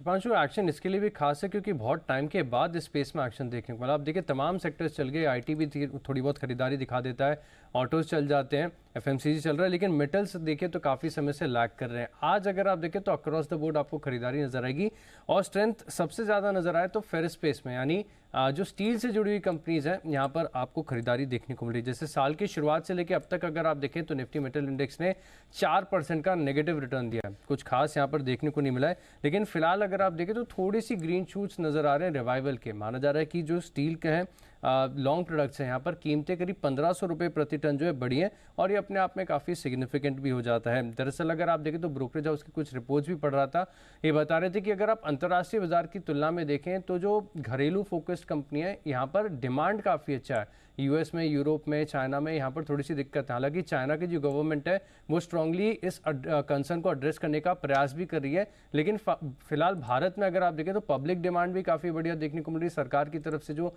इंफ्रा प्रोजेक्ट्स हैं वो भी बहुत अच्छे चल रहे हैं, और जो प्राइवेट कंपनीज केपेक्स कर रही हैं इसका बड़ा फायदा देखने को मिला। तो कंजम्पशन अगर आप एस्टिमेट्स लगाकर देखें तो FY25 तक माना जा रहा है कि 8% की ग्रोथ यहाँ पर आपको देखने को मिल सकती है। इसके अलावा अगर आप देखें तो लगातार इनकी कॉस्ट में भी गिरावट आ रही, क्योंकि कोकिंग कोल जो पिछले 1 साल 1.5 साल पहले काफ़ी ज़्यादा शूटअप हो गया था, अब हर तिमाही हम अब देख रहे हैं कि यहाँ पर जो इसका फ़ायदा मिल रहा है। हालांकि इसका लैग पास ऑन होने में एटलीस्ट 3 महीने लगते हैं, काफ़ी कॉन्कॉल्स में मैंने इस चीज़ को सुना है। और बढ़िया बात है कि अगर आप स्टील कंपनीज़ को देखें ना, तो कोई भी ऐसा नहीं है जो आपको बहुत ज़्यादा ही महंगे वैल्यूएशन पे मिल जाएगा। JSPL, JSW स्टील ये थोड़े से एक्सेप्शनल है, बाकी आप Tata steel, JSW steel, JSPL, SAIL, Jindal stainless, इन सभी स्टॉक्स को अगर आप देखें तो 5 से 6 टाइम EV EBITDA पर मिल रहे हैं। और इसमें भी अगर आप सेल को देखें तो फिलहाल बुक वैल्यू से भी कम चल रहा है। तो ग्रीन शूट्स हैं, वैल्यूएशन सस्ते हैं, हो सकता है कि फर्दर एक्शन आपको स्टील कंपनीज में नजर आए। तो इसलिए मेटल्स पर रखनी है नजर। बढ़िया गजब का एक्शन होता दिख रहा है पिछले 2 दिनों में। जैसे ही डॉलर थोड़ा सा कमजोर होना शुरू हुआ, मेटल शेयरों में अच्छी उछाल आपके सामने बनती हुई नजर आएगी। जिन साहब कोई मेटल स्टॉक है आपको पसंद सर? और मैंने कल भी, अगर आपने देखा होगा, रिफ्रैक्टरीज के बारे में बात कर रहा था, मैंने वेसुवियस इंडिया 10 की कमाई में दिया था। So that was one of the reason. और जब भी स्टील सेक्टर में कुछ भी माहौल बनता है, और देखिए ये बहुत बढ़िया बात बताई कि देखिए लोकल मार्केट्स में बढ़िया है माहौल, और जब वहां पे मैन्युफैक्चरिंग PMI और ये सब बढ़िया आ रहे हैं, और इंडिया में मेक इन इंडिया के ऊपर जो फोकस की वजह से जो ओवरऑल जो ये बेसिक सेक्टर्स है ये भी बढ़िया कर रहे हैं। तो NMDC स्टील इनफैक्ट अभी भी बढ़िया लग रहा है, इनफैक्ट बहुत बड़ा मूव दे चुका। VSSL, Vardhman steel, speciality steel, यहाँ पे नजरें बनाए रख सकते हैं। फिर एक हमने देखा कि कैसे ये जो बड़े वाले स्टील कंपनीज भी है ये भी बढ़िया है। Even Tata steel looks good at these levels, कहीं कोई ज्यादा रिस्क रिवॉर्ड रेशियो मतलब बढ़िया ही लग रहा है मुझे। सो स्टील कंपनीज में मॉइल मुझे ठीक लगता है, मतलब स्टील नहीं हो तो चलो मैंगनीज हो रहा है, MOIL, तो ये बढ़िया स्टॉक है। सो मेटल्स में इन स्टॉक्स में मेरी नजरें बनी रहती है।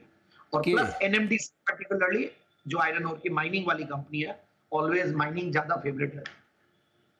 तो चलिए ये है आपके लिए राय आती है। आइए बिगुल का सिलसिला करते हैं शुरू। एक के बाद एक 3 बिगुल आपके लिए आते दिख रहे हैं, और इस लिस्ट में सबसे पहले आगे हैं सुमित जी। सुमित का सुपरहिट।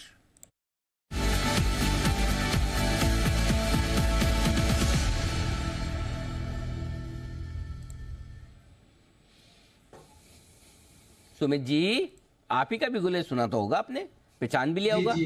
हाँ तो बताओ। बिल्कुल अनिल जी। अनिल जी बाय का स्टॉक रडार पे है अनिल जी। 600 भाव चल रहा है अभी, 634 रुपए का, 634 रुपए 25 पैसा। स्टॉक का नाम है HDFC लाइफ। HDFC लाइफ के अंदर मोमेंटम बन रहा है। पिछले 4 दिनों की गिरावट के बाद HDFC लाइफ के अंदर अब यहाँ से बाय का मूव समझ में आ रहा है। ऐसा लग रहा है कि स्टॉक यहाँ से ऊपर का मूव दिखाना चाहिए। जिन्होंने ले रखा है वो लोग होल्ड करें, क्योंकि कल का हाई जस्ट अभी ब्रेक किया है, परसों का हाई ब्रेक करने को तैयार है। स्टॉक का नीचे में जो सपोर्ट और स्टॉप लॉस बनेगा 624 625 के पास का बनेगा, तो 624 रुपए का नीचे के अंदर स्टॉप लॉस लगाना है। ऊपर में जो पहला टारगेट बनेगा 645 रुपए का, जो दूसरा टारगेट बनेगा 650 रुपए का। तो HDFC लाइफ में खरीदारी करें 624 के स्टॉप लॉस से 645 650 के टारगेट्स के लिए। जय ठक्कर के लिए जय का जैकपॉट।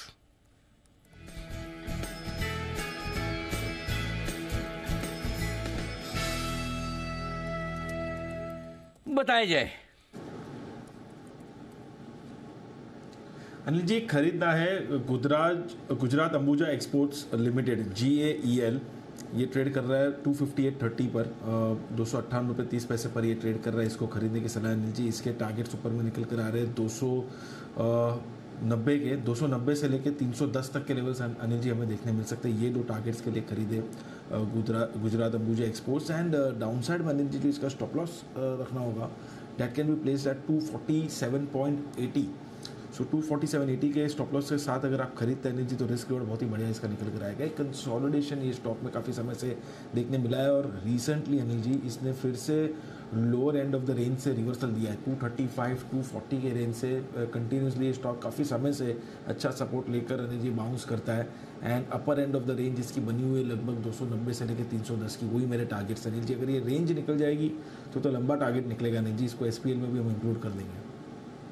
तो ये है आए आपके लिए कैश मार्केट का एक स्टॉक गुजरात अंबुजा एक्सपोर्ट। ये भी हमारी SIP लिस्ट में लगातार है। ये एक और स्टॉक है जिसने कमाल बड़ा किया है। 50 रुपए के आसपास से रिकमेंड किया था। मुझे याद है कि जब हमने मालामाल वीकली शुरू की थी तो पहला स्टॉक था ये। Yes sir. या तो SIP का या मालामाल, पहला स्टॉक था जो 50 रुपए में हमने रिकमेंड किया। वहाँ से 5 गुना से ज़्यादा हो चुका है। जबरदस्त एक्शन। जब कम्युनिटीज़ का एक्शन शुरू ही हुआ था तब हमने साइकिल को तुरंत ही पकड़ा था। एनीवे चलिए आइए, तैयार है सुदीप शाह साहब, एक बिगुल उनके लिए BTSTT का।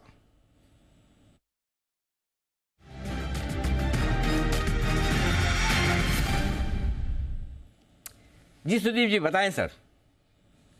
नमस्कार अनिल जी। नमस्कार सर। मेरे पिक है BHEL।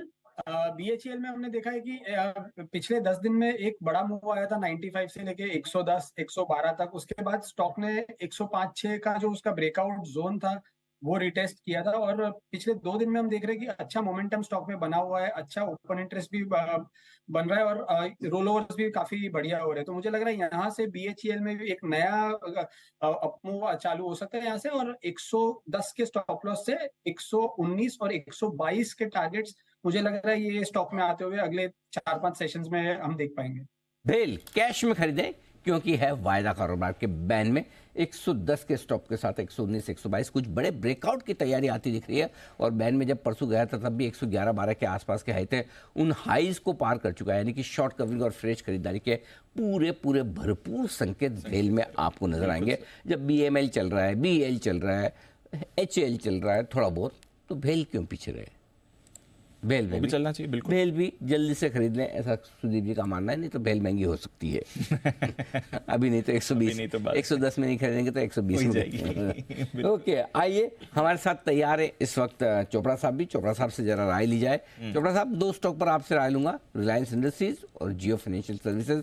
कल आपने AGM देखी सुनी होगी, उसके बाद क्या व्यू है आपका इन दोनों शेयरों पर? अनिल जी नमस्कार। देखिए AGM मैंने देखी और मुझे लगा कि जैसे एक ट्रेंड होता है, हम अक्सर देखते हैं कि रिजल्ट से पहले रिलायंस में तेजी होती है, रिजल्ट्स के बाद थोड़ा सा ये करेक्ट होता है और फिर कहीं सेटल हो जाता है। मेरा ये मानना है कि ये लगभग 2350-2400 के लगभग सेटल होगा और वहां से दोबारा से अपनी चाल शुरू करेगा। मैं ओवरऑल सेटिस्फाइड हूँ जिस तरीके से जियो फाइबर के बारे में बात हुई कि पूरे भारतवर्ष में इम्प्लीमेंटेशन किया जाएगा, और जिस तरीके से रिलायंस रिटेल पे बात हुई, हालांकि बहुत खुलासा नहीं किया गया किस तरीके से उसको डीमर्ज किया जाएगा या उसको लिस्ट कराया जाएगा, मगर रिलायंस रिटेल के ऊपर काफी फोकस है। और ये बात बिल्कुल समझने वाली है, जानने वाली है कि रिलायंस ने पिछले 2 से 3 सालों में दुनिया के अग्रणी ब्रांड्स को 100 से ज्यादा ब्रांड्स को खरीदा है, और मुझे लगता है कि रिलायंस अब एक ग्लोबल प्लेयर बनने की तैयारी कर रहा है। और ये बात हम सब जानते हैं, मुकेश भाई कुछ भी करते हैं तो छोटा तो नहीं करते, उनके दिमाग में कोई ना कोई बड़ी स्कीम होती है, बड़ी प्लानिंग होती है। तो मेरा ये मानना है कि रिलायंस में आगे आने वाले 2-3 साल 4 साल बहुत इंटरेस्टिंग होंगे। ये बात हम पहले भी कर चुके हैं कि रिलायंस में इंट्रिंसिक वैल्यू बहुत है, चाहे वो पेटकेम बिजनेस हो, रिटेल हो, जियो फाइनेंशियल हो, जियो टेलीकॉम सर्विसेज हो, या न्यू एनर्जी बिजनेस हो। इन सारे बिजनेसेस में मुझे लगता है कि रिलायंस काफी कुछ कर रहा है। अभी हम लोग न्यू एनर्जी बिजनेस में भी काफी हरकतें देख रहे हैं। तो अगर जो लोग लॉन्ग टर्म पर्सपेक्टिव से रिलायंस को देखना चाहते हैं, अगले 5 साल के लिए मुकेश भाई चेयरमैन रहेंगे, मुझे लगता है अगले 5 साल स्वर्णिम साल रहेंगे रिलायंस के लिए, क्योंकि कहीं ना कहीं हम ये देख रहे हैं कि रिलायंस ने मार्केट की तेजी में बहुत ज्यादा पार्टिसिपेट नहीं किया, खास करके इस मार्च से, और लगभग वही उन्हीं लेवल्स पे कंसोलिडेशन देखा है रिलायंस ने। जहां मार्च से लेके अभी तक हमने बहुत अच्छी तेजी देखी, 16,500 से हमने लगभग 20,000 इंडेक्स जाते हुए देखा। रिलायंस में हमने उस तरीके का कुछ हरकत नहीं देखी। तो मैं बड़ा होपफुल हूँ कि पहली चीज रिलायंस में यहाँ पर खरीदारी करनी चाहिए। 2350-2400 के बीच में अगर मिलता है तो जो लॉन्ग टर्म प्लेयर्स है उनको निश्चित रूप से रिलायंस में खरीदारी करनी चाहिए। दूसरा, आपने जियो फाइनेंशियल सर्विसेज के बारे में बात करी, तो मुझे लगता है कि जियो फाइनेंशियल सर्विसेज भी कुछ बड़ा करने आया है। अभी NBFC बिजनेस में भी बहुत कुछ देखने को मिलेगा। अभी पूरी तरीके से प्लान्स, जाहिर बात है AGM में सब कुछ नहीं डिस्कस किया जा सकता, पर मेरा ये मानना है जिस तरह से वो ब्लैक रॉक को लेके आए हैं, ब्लैक रॉक दुनिया की one of the most biggest financial institutions हैं, पैसे का बैकिंग है, इंटरनेशनल पैसे का बैकिंग है, और जो AMC और बाकी सब चीजें जो यहाँ पर लॉन्च होंगी आने वाले 6 महीने से साल भर में, तो JFS बहुत ही अच्छी बाइंग लेवल्स पे है। वैल्यूएशन वाइज में बहुत कन्विंस्ड हूँ, 210-215 पे बिल्कुल JFS को खरीदना चाहिए, और लॉन्ग टर्म के लिए रिलायंस और ग्रुप कंपनीज को देखना चाहिए। मुझे लगता है रिलायंस में से काफी सारी चीजें निकलेंगी। जो ओरिजिनल शेयर होल्डर्स है रिलायंस के, मुझे लगता है पिछले 20-25 सालों में रिलायंस ने डिसअपॉइंट तो बिल्कुल भी नहीं किया और वेल्थ क्रिएशन हुआ है। तो इसी प्रकार से मैं काफी बुलिश हूँ कि रिलायंस ने जैसा कंसोलिडेशन दिखाया है, तो संभावना अच्छी है कि आपको 3,000 3,500 के तक लगभग जाते हुए दिखे, और इसमें से रिलायंस रिटेल भी निकलेगा। तो ये है राय आपके लिए आती हुई इस वक्त चोपड़ा साहब की तरफ से। आइए बढ़ते आगे और एक बिगुल है जय के लिए, जय का जैकपॉट।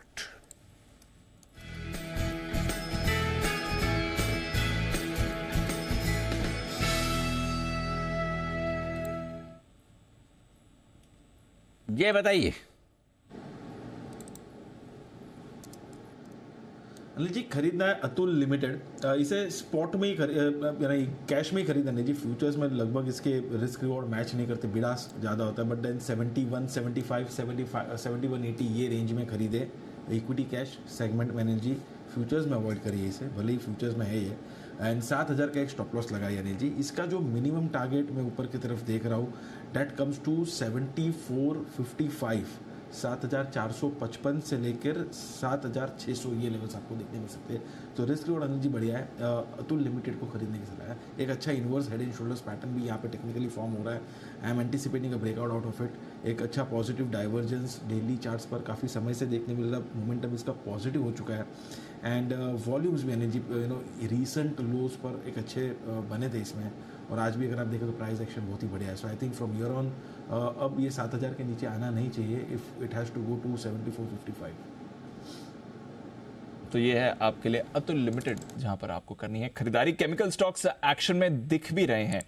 हमारे बाकी एक्सपर्ट्स के भी रेडार में आए हैं। सुबह से हम बात भी कर रहे हैं। एसआरएफ पर व्यू भी आया था सुबह आज कुणाल जी का चार्ट कॉर्नर में। चल क्या रहा है केमिकल स्पेस में, एक बार जरा अरमान से जानते हैं और फिर चोपड़ा साहब से भी इस पर उनका व्यू लेंगे। अरमान बताइए, केमिकल स्टॉक्स आज सारे के सारे एक्शन में कहां से आ गए? बिल्कुल, आज तो सारे एक्शन में है ही सही। उसी के साथ अगर आप 15-20 दिन पहले हमने सबसे पहले बताया भी था कि सारे केमिकल स्पेस भाग रहे हैं, तो यहाँ पर आपको फोकस रखना है। स्पेसिफिकली अगर आप बात करें सोडा ऐश की, अगर आप बात करें तो सोडा ऐश के दाम आज भी बढ़ते हुए दिखे हैं। 3% के आसपास बढ़े हैं। पिछले 2 दिन में 16% के आसपास बढ़ते हुए दिखे हैं। पिछले एक हफ्ते में 23%, और अगर आप 1.5 महीने की बात करें तो 43% के आसपास बढ़ते हुए दिखे हैं। अब इस बार अगर आप समझें कि अगर ये रीज़न क्या है, क्यों ये बढ़ रहे हैं, क्योंकि अगर आप देखें तो चीन में जो सोडा ऐश की यहाँ पर आप इन्वेंट्री है वो काफ़ी कंपैरेटिवली कम है। अब इन्वेंट्री कम है तो रीज़न 2 हो सकते हैं। एक तो जो प्रोडक्शन हो रहा है वो कंपैरेटिवली काफ़ी कम हो रहा है। अब अगर प्रोडक्शन कम है तो मतलब सप्लाई कम हो रही है, पर दूसरी साइड अगर आप देखें तो डिमांड जो है वो स्टेडी है। तो अब अगर प्रोडक्शन कम है, सप्लाई कम है और डिमांड जो है वो स्टेबल है, तो भाव जो है वो बढ़ेंगे और जिस लेवल पर अभी है वहाँ पर ही रहने का अनुमान है।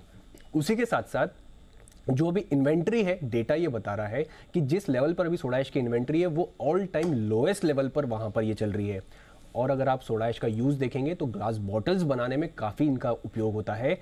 इसलिए जो फ्लैट ग्लासेस की बात करें या फिर पीवी ग्लासेस की बात करें, उसकी डिमांड में अगर आप देखें तो लगभग पीवी ग्लासेस की स्पेसिफिकली 25% के आसपास की बढ़ोतरी होती हुई दिखी है। तो जो एंड प्रोडक्ट है वहाँ पर यूज़ बढ़ रहा है, डिमांड स्टेबल है, और जो सप्लाई है जिसके लिए आपको रॉ मटेरियल जो अगर आपका सोडा ऐश जो चाहिए, सप्लाई में अगर कमी है तो इस कारण आपको दिख रहा है सोडा ऐश के भाव में लगातार जो है अच्छी खासी तेजी आ रही है। और क्योंकि सप्लाई कम है और डिमांड कंपैरेटिवली सस्टेन रहने का अनुमान है, तो ये जो प्राइस है वो सस्टेन रहने का भी अनुमान है।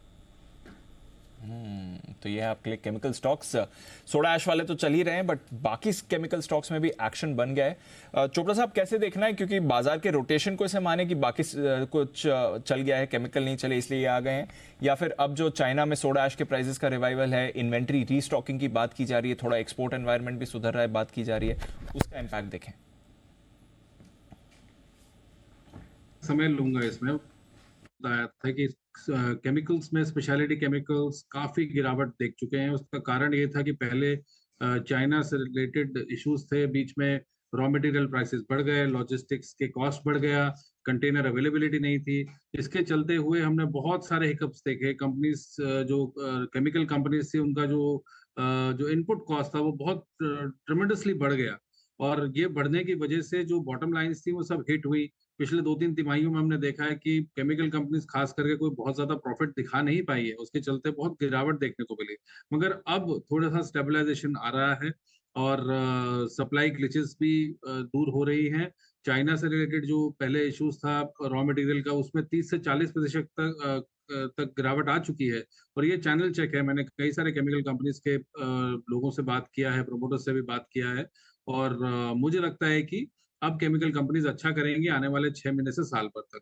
और इसी के चलते अगर आपको याद हो पिछले वीक ही मैंने सुमिटोमो केमिकल रिकमेंड किया था करीब 400 पे, जो अभी 430 पे है। मुझे लगता है कि ये स्टॉक थोड़ा आज रिकमेंड करना चाहूँगा। आपके लिए सारे के सारे केमिकल स्टॉक्स जहां पर आपको रखती है नजर। चोपड़ा साहब के लिए एक बिगुल रिकमेंडेशन। बिगुल तो स्पेशल पिक वाला बिगुल। स्पेशल पिक वाला? हाँ, चोपड़ा साहब का क्या, देखो BTST तो जमेगा नहीं, करेक्ट सर, उनका तो ट्रेडिंग वाला है नहीं। और तो क्या मतलब, और कौन सा वाला दोगे? स्पेशल पिक ही बनता है। स्पेशल पिक चोपड़ा साहब भी स्पेशल है, तो उनकी पिक्स भी स्पेशल। हाँ जी, बिगुल।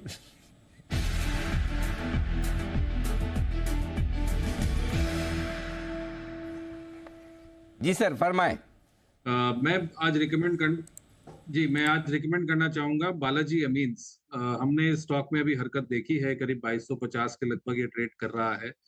मुझे लगता है बालाजी अमीन्स, खास करके जो अमीनो एसिड्स वाली कंपनीज हैं, मैं एक और रिकमेंड करने वाला हूं, तो उसमें अच्छी तेजी रहनी चाहिए और इसमें 2800 का लक्ष्य में देना चाहूंगा। इसी के साथ की एक अलाइड कंपनी है एल्काइल अमीन्स, ये करीब 2450 2455 पे चल रहा है और मुझे लगता है कि एल्काइल अमीन्स में भी एक अच्छी तेजी यहाँ से लगभग 400 से 500 रुपए की मिलनी चाहिए, तो 2900 से 3000 का टारगेट मैं एल्काइल अमीन्स में देना चाहूंगा।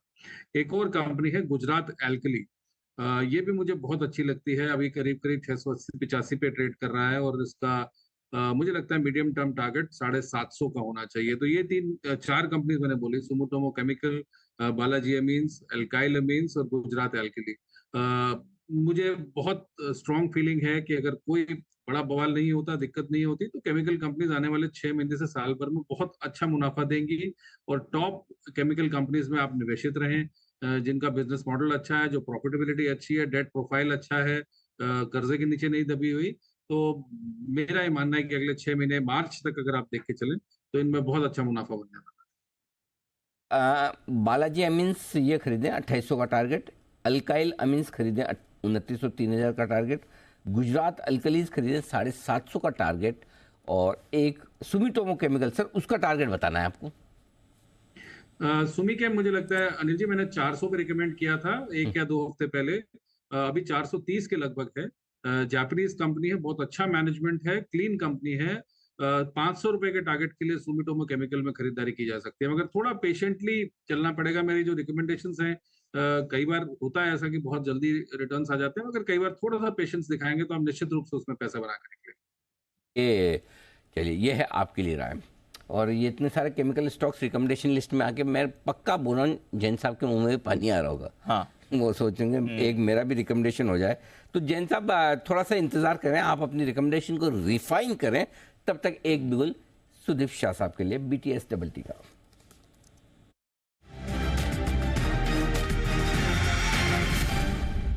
जी सुदीप जी बताएं सर।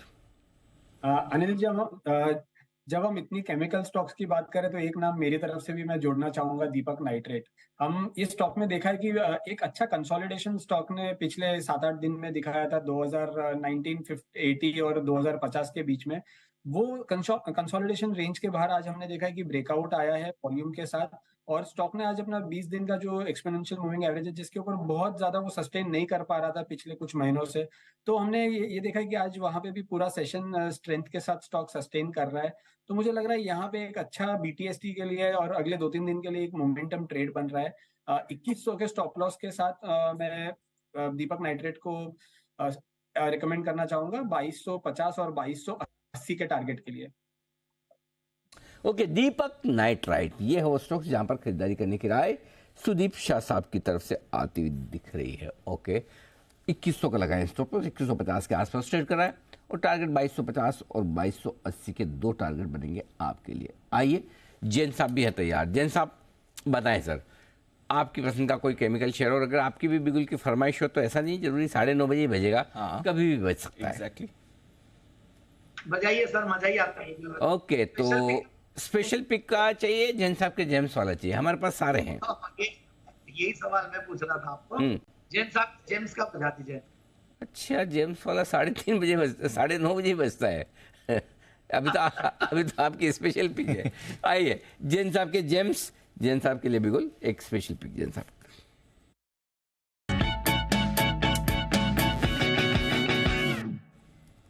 जी सर बताएं। बिल्कुल अनिल जी, बहुत सारी है। आप, मुझे ध्यान था जब चोपड़ा जी के पास क्वेश्चन किया तो तब मैं भी मेरी लिस्ट तैयार कर रहा था। और आप तो वाकई में जितना हमें पहचानते हैं, शायद हम, मतलब हमारी तो स्पाउस इतना नहीं पहचाने जितना सर आप हमारी हर चीजों को समझते हैं। ओके, मैं इसे कॉम्प्लीमेंट ही मान रहा हूँ सर। नहीं, ये बिल्कुल कॉम्प्लीमेंट। देखिए, एक लीडर, एक अच्छा लीडर वही है जो अपने साथ के टीम मेंबर्स को पूरा अच्छे से पहचाने, सेंटिमेंट्स को और इमोशंस को सबको साथ में रखते हुए और खुश करते हुए। Yes sir. देखिए, मैं एक स्टॉक देता था, पहले भी दिया काफी बार, और दिवाली पिक थी। And believe me Anil ji, मैं इतना ज्यादा मतलब डिसहार्टेंड हुआ कि वो स्टॉक अभी तक नहीं चला था, और वह पनामा पेट्रो। आप देखिए, इतना जबरदस्त फंडामेंटल्स वाली कंपनी, एक्स्ट्राऑर्डिनरी नंबर्स आ रहे हैं, बट ठीक है, चूंकि ये पूरा सेक्टर नहीं चल रहा था और इसमें रमेश दमानी जी जैसे दिग्गज इन्वेस्टर्स भी इन्वेस्टेड है, तो ऊपर का लेवल जब मैंने पहले दिया था तब ये 425 तक गया हुआ है। फिर वहां से करेक्ट हुआ और दिवाली के टाइम पे दिया था तो वहां से भी ये करीब 10-15% टूटा हुआ था। बट आज एक बहुत अच्छा ब्रेकआउट दिया। मैं एक डिस्क्लेमर साथ में दूं कि ये स्टॉक चूंकि पहले रेकमेंड किया हुआ है, तो काफी बार आगे पीछे बातचीत होती है, तो clients, friends, relatives, independent family members सबके अकाउंट में हो सकता है। एंड बिल्कुल ये डिस्क्लेमर के साथ अगर कोई भी खरीदते हैं तो ये मान के चले कि इसमें रिस्क रिवॉर्ड रेशियो बढ़िया है। 280, 285 एक बहुत बढ़िया रेंज है जहां पे इसने बहुत जबरदस्त कंसोलिडेशन दिखाया, मार्केट के साथ अंडर परफॉर्म कर रहा था। कल भी हमारी जब मॉर्निंग शो में बात हो रही थी तो हमने यही कहा कि अब धीरे धीरे जो स्टॉक्स नहीं चले, केमिकल्स वाले और या फर्टिलाइजर्स की बात हो रही थी, वो स्टॉक्स अब चल रहे हैं, क्योंकि वहां पे कुछ जो सप्लाई साइड वाले कंस्ट्रेंट्स थे वो भी कम होने लगे हैं। तो पनामा पेट्रो है, अभी शायद टीएन पेट्रो की बात हो रही थी, वो एक जबरदस्त लग रहा है। तो पनामा पेट्रो का मैं टारगेट एक बार दे देता हूं, 360 से 380। तो ये तो हो गया एक पर्टिकुलर स्टॉक जो पनामा पेट्रो है, जो टॉप पिक में आएगा।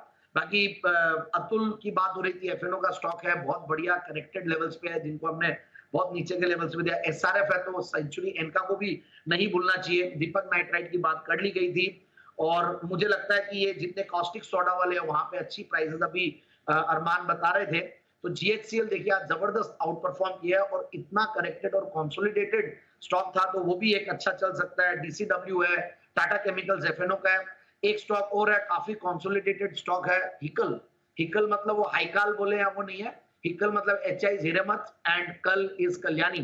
तो हिकल है, वो भी एक कंसोलिडेटेड स्टॉक है। तो मुझे लगता है कि केमिकल्स में एक अच्छा रिस्क रिवॉर्ड रेशियो के हिसाब से अगर साल 1.5 साल के नजरिए से कोई स्टॉक्स लेंगे तो पैसा बनेगा, ऐसा मेरा मानना है। सबका भरोसा केमिकल स्टॉक्स पर आपको बढ़ते हुए दिख रहा है। दीपक नाइट्राइट पे कॉल आया है चोपड़ा साहब की तरफ से, तो 4 स्टॉक्स आ गए, और जैन साहब की तरफ से भी आप देख रहे हैं पूरा पिटारा केमिकल स्टॉक का। पनामा पेट्रो, टीएन पेट्रो पसंद आ रहा है जैन साहब को, हिकल पसंद आ रहा है। इसके साथ ही आप देख रहे हैं टाटा केमिकल्स में तो बढ़िया मोमेंटम बना ही हुआ है, और बाकी केमिकल स्टॉक्स पे भी एक्शन अच्छा है। तो केमिकल इस समय की बजिंग थीम आपके लिए बन रहा है, उस पर अच्छी मूव आ रही है। बट बजिंग स्टॉक्स आपके लिए इंडिया सीमेंट्स और मन्नापुरम दोनों हैं, दोनों वायदा कारोबार के बैन स्टॉक्स हैं, बट दोनों में अच्छी मूव आ रही है। जीएमआर एयरपोर्ट्स में भी मूव आ रही है। तो ये जो वायदा कारोबार के बैन स्टॉक्स हैं वहां पर थोड़ा एक्शन आपको बनते हुए दिख रहा है। बट एक और स्टॉक इस स्पेस का नहीं, बट हाँ कुछ प्रोडक्ट्स इस स्पेस से जुड़े जरूर हुए हैं, पिडलाइट। जरा इसको देखिए, 2.5% ऊपर पिडलाइट भी आपको ट्रेड करते हुए दिख रहा है। इस पर भी एक अच्छी मूव इस समय बन रही है, और डेज हाई पर ये काउंटर इस समय ट्रेड कर रहा है। जय, जरा एक बार पिडलाइट का चार्ट देखें, अच्छा मोमेंटम बना हुआ है पिडलाइट में, जरा बताएं क्या चल रहा है डेज हाई पर ट्रेड करता हुआ। बिल्कुल दीप पीडीलाइट में इनफैक्ट पीडीलाइट है कि इसके रिलेटेड जो भी ये रिलेटेड सेक्टर्स स्टॉक्स है, आई थिंक एशियन हो, बाकी सब में भी एक अच्छा मोमेंटम आज बना हुआ है, पिछले कुछ दिनों से है। बट पीडीलाइट में आज जो हमें एक मूव देखने मिल रहा है, विद दैट मैं कहूँगा कि टेक्निकली भी एक रिवर्सल है यहाँ पे दीप, अबाउट द लेवल्स ऑफ 2550, 2550 के ऊपर ही आज एक अच्छा मोमेंटम यहाँ पे बना है। And I think with that as a stop loss short term के लिए कोई खरीद सकता है, बिकॉज 1% का एक डाउन साइड रिस्क रहेगा 1%, बट अपसाइड पोटेंशियल यहाँ पे लगभग 2650 से लेके 2675 का बनता है, इनफैक्ट 1-2 दिनों में at least till the time of expiry. Pidilite है ये स्टॉक जो आज बढ़िया एक्शन में आता हुआ दिख रहा है। एक्शन में ये पूरी सीरीज में रहे हैं आशीष, किसी न किसी को बाहर निकालते हुए, किसी न किसी को अंदर लाते हुए, बैंड से बेनिफिट।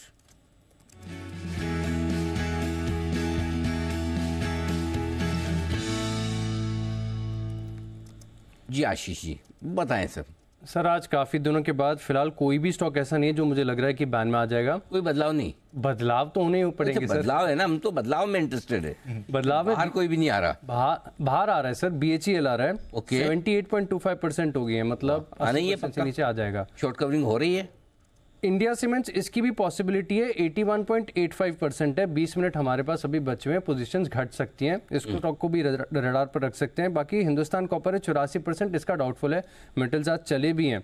बाकी इंडिया बुल्स हाउसिंग फाइनेंस अभी 136% है, तो अंत तक ये मेरा साथ देगा बैंक से बेनिफिट के अपडेट्स में। लेकिन सर एंट्री के लिहाज से पिरामल एंटरप्राइज थोड़ा सा ट्रिकी लग रहा है। आपको थोड़ा सकता नहीं भी आएगा। हाँ 95.73, 96% है, मुझे डाउट लग रहा है सर। आखिर में थोड़ा सा आपके लिए वो होता है ना कि रोलर्स वगैरह का भी इशू हो सकता है। 4% घटा है तो शॉर्ट्स बने भी हो तो पता नहीं, लेट्स सी। बट भेल बाहर आ रहा है, ये इंटरेस्टिंग है। 4% की अच्छी मजबूती बनी है, शॉर्ट कवरिंग भी दमदार होती दिखी है। कैपिटल गुड्स और डिफेंस से जुड़े सारी कंपनियां तेजी से भागी, ये बचा रह गया क्योंकि आ गया था बैन में। गुप्ता साहब कहाँ है? हिमांशु जी जरा भेल के चार्ट्स देखिए, क्योंकि मुझे याद है आप जब बैन में जा रहा था उसके जस्ट पहले भी आपने कहा कोई टेंशन मत लो, बैन में जा रहा है तब भी चिंता करने की जरूरत है नहीं। और तब 111 का भाव था, अब 114 का भाव है, तो मजबूत हुआ भी है। अपडेट दें सर। अनिल जी बिल्कुल अनएक्सपेक्टेड लाइंस, 2-3 दिनों की कंसोलिडेशन के बाद वापस से थोड़ी सी पोजीशंस कम हुई हैं और स्टॉक नया इंटरमीडिएट हाई बना रहा है। मुझे लगता है कि 116-117 रुपए का जो टारगेट है इमीडिएट शॉर्ट टर्म का, वो शायद कल सुबह ओपनिंग तक देखने को मिल सकता है। तो जिनके पास पोजीशंस हैं, लॉन्ग पोजीशंस, मेरी सलाह रहेगी कि कैरी किया जा सकता है। स्टॉप लॉस के तौर पर 113 रुपए के नीचे या 112 रुपए के नीचे थोड़ा सेफ स्टॉप लॉस ट्रेल करें। पोजीशनली मुझे लगता है नीली 120-122 रुपए तक के लिए स्टॉक तैयार है, तो ऑल इन ऑल पोजीशन को फिलहाल होल्ड करके चलने की सलाह है। ओके, ये है आपके लिए BHEL, बड़ी मूव इस पर आ रही है और अच्छा मूव दिखा रहा है। BHEL अच्छी मूव कर रहा है। BEML की अभी हमने बात करी, वहाँ पर ज़बरदस्त एक्शन आपको आते हुए दिख रहा है। डिफेंस और कैपिटल गुड्स से जुड़े स्टॉक्स यहाँ पर अच्छी मूव आ रही है। चोपड़ा साहब स्पेसिफिकली BHEL, BEML ये डिफेंस में भी आ जाते हैं, कैपिटल गुड्स में भी आ जाते हैं, BEML तो खैर रेल में भी आ जाता है। इनमें अच्छी मूव आ रही है सर। BHEL अभी थोड़े समय पहले 90 पर था, आज 115 पर आ गया है। सडनली ये बाजार के फोकस में कहाँ से आ गया और कौन सी स्टोरी पर ज्यादा बाजार फोकस कर रहा है सर? देखिए दीप, हमारी आई थिंक पिछले वीक भी BHEL के बारे में बात हुई थी। ये बहुत ही अंडर वैल्यूड कंपनीज हैं। अगर आप इनका रियल एस्टेट ही देख लेंगे तो उनका बुक वैल्यू बहुत ऊपर आ जाएगा और आप देखेंगे कि ये बुक वैल्यू से भी बहुत नीचे ट्रेड कर रहे हैं।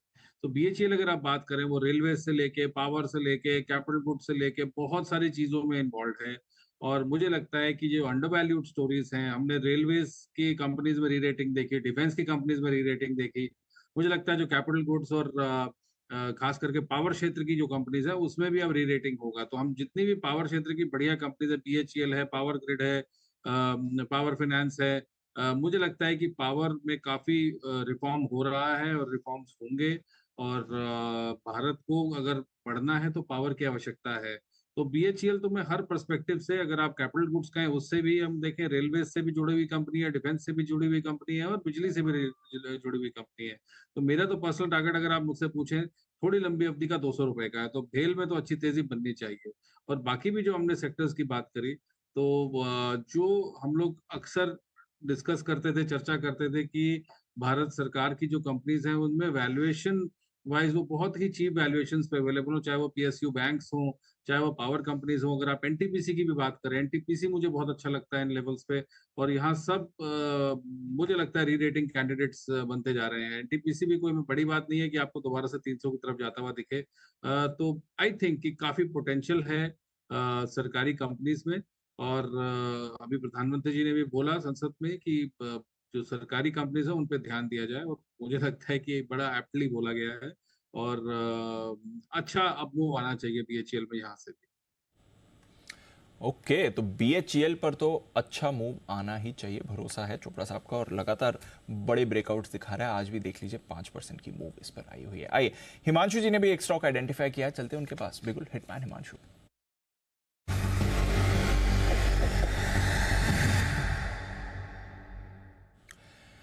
बताएं सर।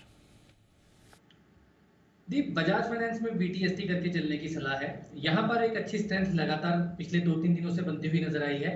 7,280 के आसपास के करंट लेवल्स हैं, यहाँ पे खरीदारी करेंगे फ्यूचर्स में।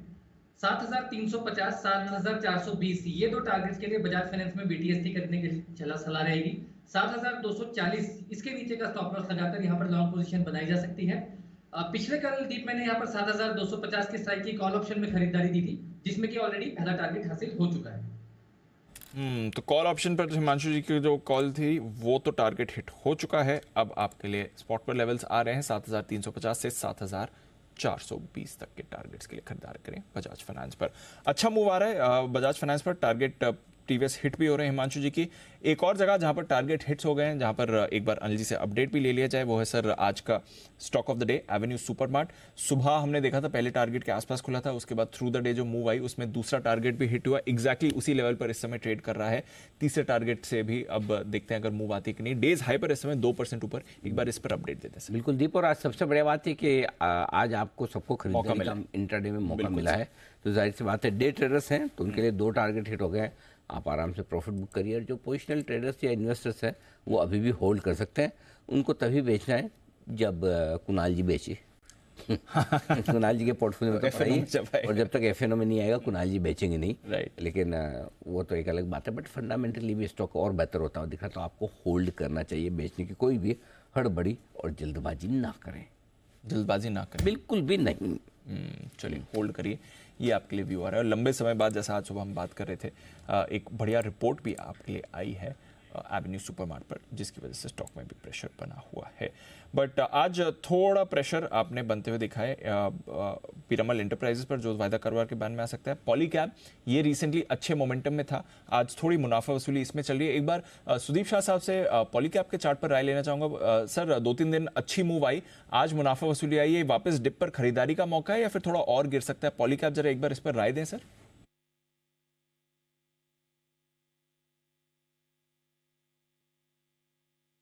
सुदीप शाह साहब, सवाल आपके लिए था सर। पॉलीकैब का चार्ट एक बार देखें, बाय ऑन डिप्स है या फिर थोड़ा और प्रेशर आ सकता है?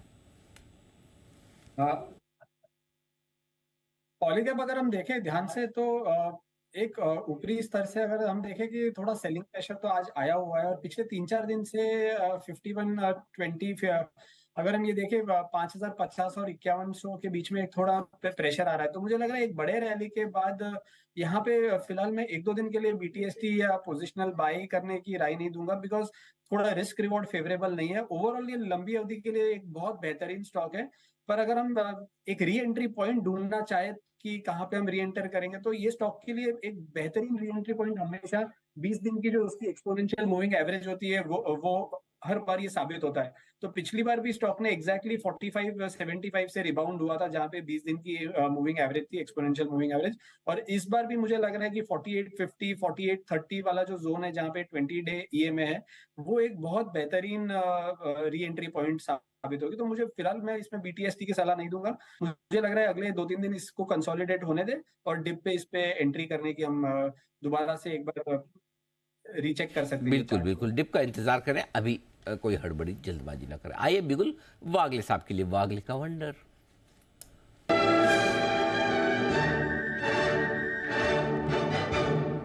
वागले साहब जी, नाल्को में BTST करके जाना है। 92.50 92.70 का करंट भाव है।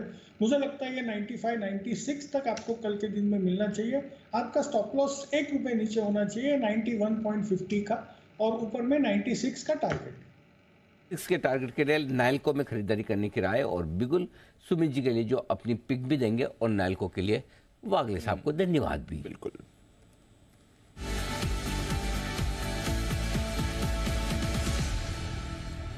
जी सुमित जी, पहले पिक दे दे फिर धन्यवाद। जी बिल्कुल अनिल जी। अनिल जी, एक 22 का स्टॉक रडार पे आया है। स्टॉक का हेलो, भाव चल रहा है। अरे पहले धन्यवाद, ऐसा थोड़ी है, मैं तो आपको टेस्ट कर रहा था। अरे गजब करे, वागले साहब इतने सीनियर है, बुरा मान जाएंगे। जी, तो बहुत बहुत धन्यवाद वागले साहब, और मुझे लगा आप सीरियसली बोल रहे हैं जी। जी, अब आप अपनी पिक, वागले साहब अब ले लें पिक इनकी। नहीं, बुरा तो मैं मान गया हूँ, उनको पार्टी तो देनी पड़ेगी। वेरी गुड, ओके, बताए सुमित जी। नहीं वागले साहब, माफी चाहूंगा, आगे से पहले आपको धन्यवाद ही दूंगा। बोले बोले मैं तो यही करने वाला था, अनिल जी ने फंसा दिया। अभी स्टॉक भी बोली है। जी सुमित जी बताए सर। तो अभी बाय का स्टॉक रडार पे आया है, 151-151-25 का अभी भाव चल रहा है और इस स्टॉक में अभी तेजी का टाइम आ गया है और स्टॉक के नाम में भी है टाइम, और स्टॉक का नाम है टाइम टेक्नोप्लास्ट, जिसका सिंबल है टाइम टेक्नो।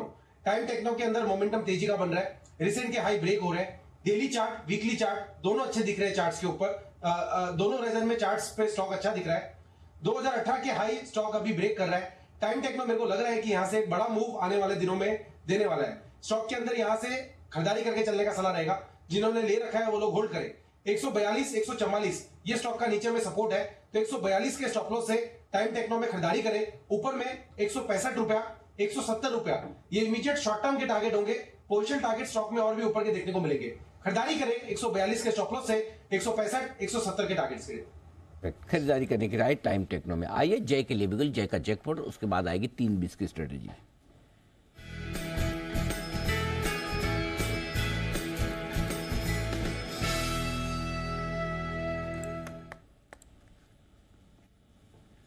जय बताइए। Anil ji first of all तो एक डिस्क्लेमर अनिल जी कि ये स्टॉक पर हमने सितंबर फ्यूचर्स क्लाइंट्स को रेकमेंड किया हुआ है, बट मैं ये कैश सेगमेंट में भी रेकमेंड कर रहा हूँ और वो है आरती इंडस्ट्रीज। इसको खरीदना, इसका लाइन चार्ट पर अनिल जी क्लियर एक डबल बॉटम पैटर्न में से ब्रेकआउट है। 480.95 यानी कि 481 के आसपास ही आप समझिए इसको खरीद सकते हैं। अभी यहाँ पे स्टॉप लॉस रखना होगा 465 का on a closing basis Anil ji, because I am referring to line chart right now. And जो हिसाब से Anil ji double bottom pattern का ब्रेकआउट, इसकी रेंज रही थी 450 रुपये से लेकर 480 की 30 पॉइंट की, तो इसका स्ट्रेट टारगेट बनेगा on a simple arithmetic scale 510 का। 510 के टारगेट्स के लिए इसको खरीदे, 565 करेगा स्टॉप लॉस। तो आप देखिए 1:2 का एक रिस्क और यहाँ पे निकल कर आ रहा है। मंथली चार्ट्स पर अनिल जी अगर मैं देखूँ तो since we are nearing the monthly close as well, so 467.50 के ऊपर अगर ये क्लोज आ जाता है तो it would be monthly positive close for Aarti industries after 3 months of negative close. और उसके साथ मुझे ऐसा लग रहा है कि अच्छी खासी डिक्लाइन जो यहाँ पे देखने मिली थी 848 मतलब 850 से लेकर लगभग 450 तक, उसका एक रिट्रेसमेंट देखने मिल सकता है। तो गोइंग फॉरवर्ड यहाँ पे एक बड़ा मूव भी देखने मिल सकता है। However I am targeting 510 which is in short term. तो एक और केमिकल स्पेस से जुड़ा स्टॉक आ रहा है आपके रेडार पर, आरती इंडस्ट्रीज खरीदारी करें जय की तरफ से, ये है रिकमेंडेशन। आइए 3-20 की स्ट्रैटेजी लेते हैं अनिल जी की तरफ से।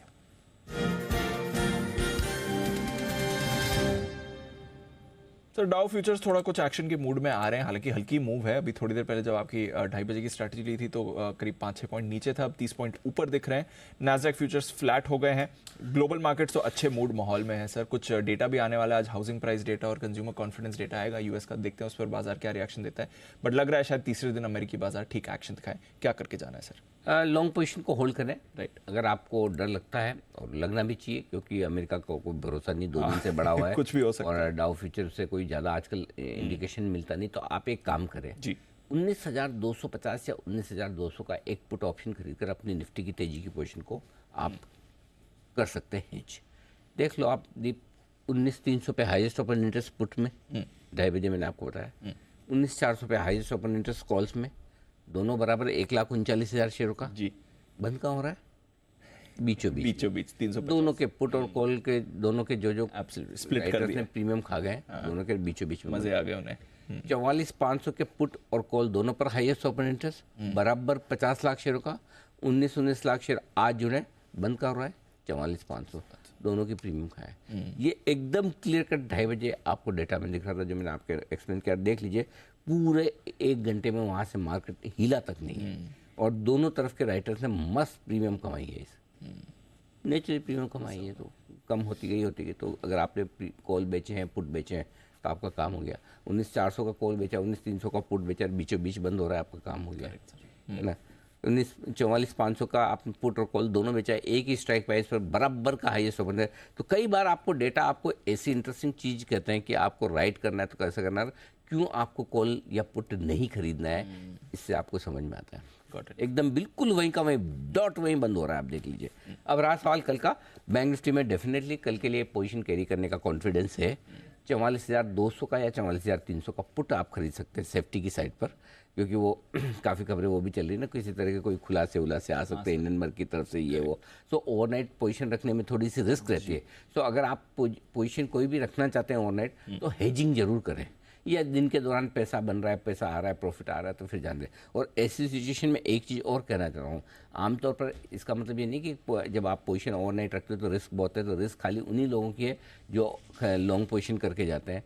जो राइटर्स हैं पुट या कॉल के, उनके लिए भी रिस्क होती है। राइट। सपोज आपने पुट बेचा हुआ है, आप ये सोचते हो कि चलो मैं 44,500 का पुट बेच देता हूँ, कितना घट जाएगा, कोई ख़राब खबर आ गई तो, या आप 19,300 का पुट बेच के जाते हैं, कोई ख़राब खबर आ गई तो, खबर अच्छी ख़राब कैसी भी आ सकती है। सो आई थिंक थोड़ी सी पोजीशन ओवरनाइट हल्की रखें, कल वापस खरीद लें, कहाँ जाने वाला है, कोई यहीं पर है। तो मैं ये कहूँगा कि अगर आप पोजीशन ओवरनाइट रख रहे हो तो हेज रखो, नहीं रख रहे हो तो कोई दिक्कत नहीं। ठीक है सर, गॉट इट। ये है आपके लिए अनिल जी की तरफ से राय इस समय आती हुई। ओके, ये आपके लिए व्यू भी बन रहा है बाजार का, एक्शन का।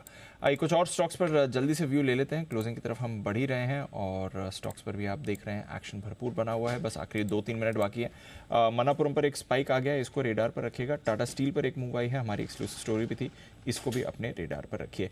टीवीएस मोटर्स जाते जाते ये थोड़ा मोमेंटम में आते हुए दिख रहा है। बाकी साहब एक बार टीवीएस मोटर्स भी देख लीजिए, आज अच्छी मूव आई है, डेज हाई पर बंद हो रहा है, 2.5% ऊपर सर। दीपांशु, मेरे हिसाब से BTST करके चलना चाहिए। 1400 का पहला टारगेट, 1420 का दूसरा टारगेट, कल नहीं आएगा तो एक दिन ज़्यादा लगेगा, और ऑन द डाउन साइड 1360 के नीचे जाएगा तो उसका आपका स्टॉप लॉस होना चाहिए। इस मोटर्स पर रखिएगा नज़र, यहाँ पर आपको एक्शन अच्छा आते हुए दिख रहा है। हैवेल्स पर एक मूव बनी है, आज हम पॉलीकैप पर तो थोड़ा प्रेशर देख रहे हैं, बट हैवेल्स थोड़ा एक्टिव आपको बनते हुए दिखा है। हिमांशु जी एक बार हैवेल्स देख लें सर, डेज हाई।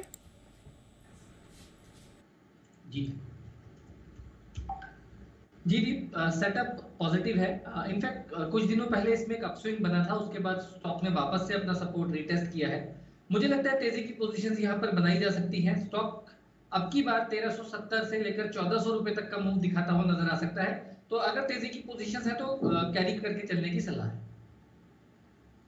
आपके लिए हैवेल्स। टेक महिंद्रा पर भी आपको एक हल्की मूव इस समय बनती हुई दिख रही है। जय एक बार टेक महिंद्रा का चार्ट देख लें, अभी अभी खबर भी आ रही है जो स्क्रीन पर फ्लैश हो रही है। गूगल के साथ टेक महिंद्रा ने करार किया। स्टॉक पर खैर इतना बड़ा मूवमेंट नहीं आ रहा है, बट AI आधारित ईमेल एम्पलीफायर के लिए करार किया है कंपनी ने गूगल के साथ। टेक महिंद्रा के लिए खबर आ रही है, एग्जैक्टली 1200 के लेवल पर है जय टेक महिंद्रा। दीप, इनफैक्ट टेक महिंद्रा अगर आप देखें तो पिछले काफ़ी समय से इसके लिए इंपॉर्टेंट लेवल ही 1175 से 1200 की रेंज रही, और फिर से अगर आप देखें तो ये टाइम भी 1175 के आसपास से इसमें रिवर्सल देखने मिला है। टेक महिंद्रा दीप, मैं कहूँगा जब तक 1175 के लेवल्स मेंटेन करेगा तब तक इसमें हाई लेवल्स आपको देखने मिल सकते हैं। हावेवर मैं कहूँगा कि ऊपर में 1250-60 के आसपास इसमें रेजिस्टेंस भी है, तो ये जो रेंज है दीप इसकी वो 1175 से 1250-60 की है। So even if it reverses from here on upside इसकी 1250 तक आपको देखने मिल सकती है। बियॉन्ड दैट ओनली एक फर्दर आपको मूव देखने मिलेगा, otherwise it will continue to consolidate within this range. अभी lower end of the range से रिवर्स हुआ तो फिर से 1250 देखने मिल सकता है। नजर रखें टेक महिंद्रा पर। आइए एक क्विक बिगुल BTSTT सुदीप शाह साहब के लिए।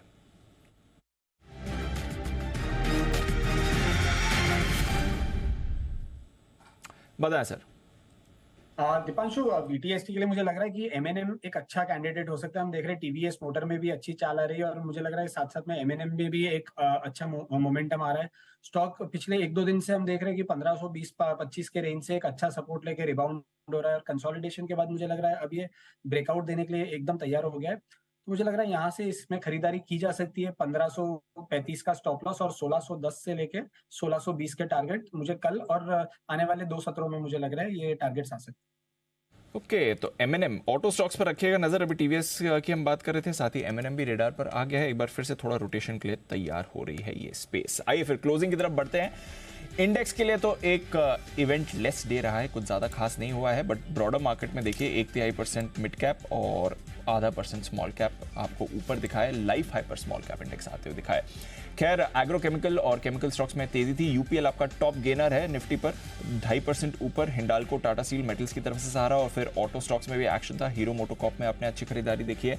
अदानी पोर्ट्स बजिंग था। टेक महिंद्रा अभी खबर आई है, इस पर भी मूव देखी है। भारतीय एयरटेल थोड़ा कमजोर था। एचयूएल, रेड्डीज और रिलायंस इंडस्ट्रीज कल की 1% की गिरावट के बाद आज भी 1% नीचे रखा है, बट उसके बावजूद 19,350 पर निफ्टी की क्लोजिंग है, और शायद लग रहा है अनिल जी 44,500 के जस्ट ऊपर या उसके इर्द गिर्द ही बैंक निफ्टी भी आपको आज क्लोजिंग दे सकता है सर। बट 19,350 निफ्टी ने इंपॉर्टेंट लेवल था, उसके हल्का ऊपर बंद होने में कामयाब रहा है। बैंक निफ्टी भी उसके आसपास ही क्लोज हो रहा है सर। बिल्कुल, तो किसी भी लिहाज से बुरी क्लोजिंग नहीं है। मैं तो जैसा चाहता था वैसे मिल गई, मेरे लेवल्स मिल गए। हाँ बिल्कुल, और अच्छा शांति से पूरा दिन निकल गया।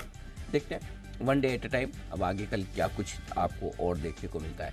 फाइनल क्लोजिंग 36 अंकों की मजबूती के साथ निफ्टी बंद हुआ है 19,342 पर, 19,342 पर, जी हाँ, और सेंसेक्स 79 अंक ऊपर 65,075 पर। निफ्टी बैंक पूरे आधा पॉइंट ऊपर बंद होता हुआ दिखा। वाओ, आधा पॉइंट खुला ही क्यों भैया आज? अगर यहीं आकर दिन भर घूम फिर के बंद होना था तो यह है निफ्टी बैंक 44,450 परसेंटेज पे तो रजिस्टर भी नहीं होगा। हो गया। जय कुछ विशेष टिप्पणी करना चाहते हैं? जय बताएं।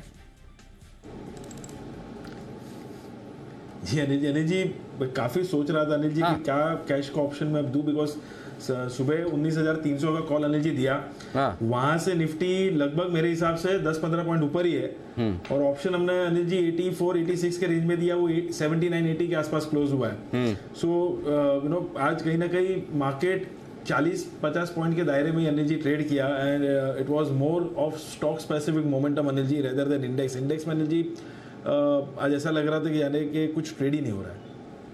मतलब कल तो बराबर दोगे ना, ऐसा कि माहौल बना रहे हो कल के लिए?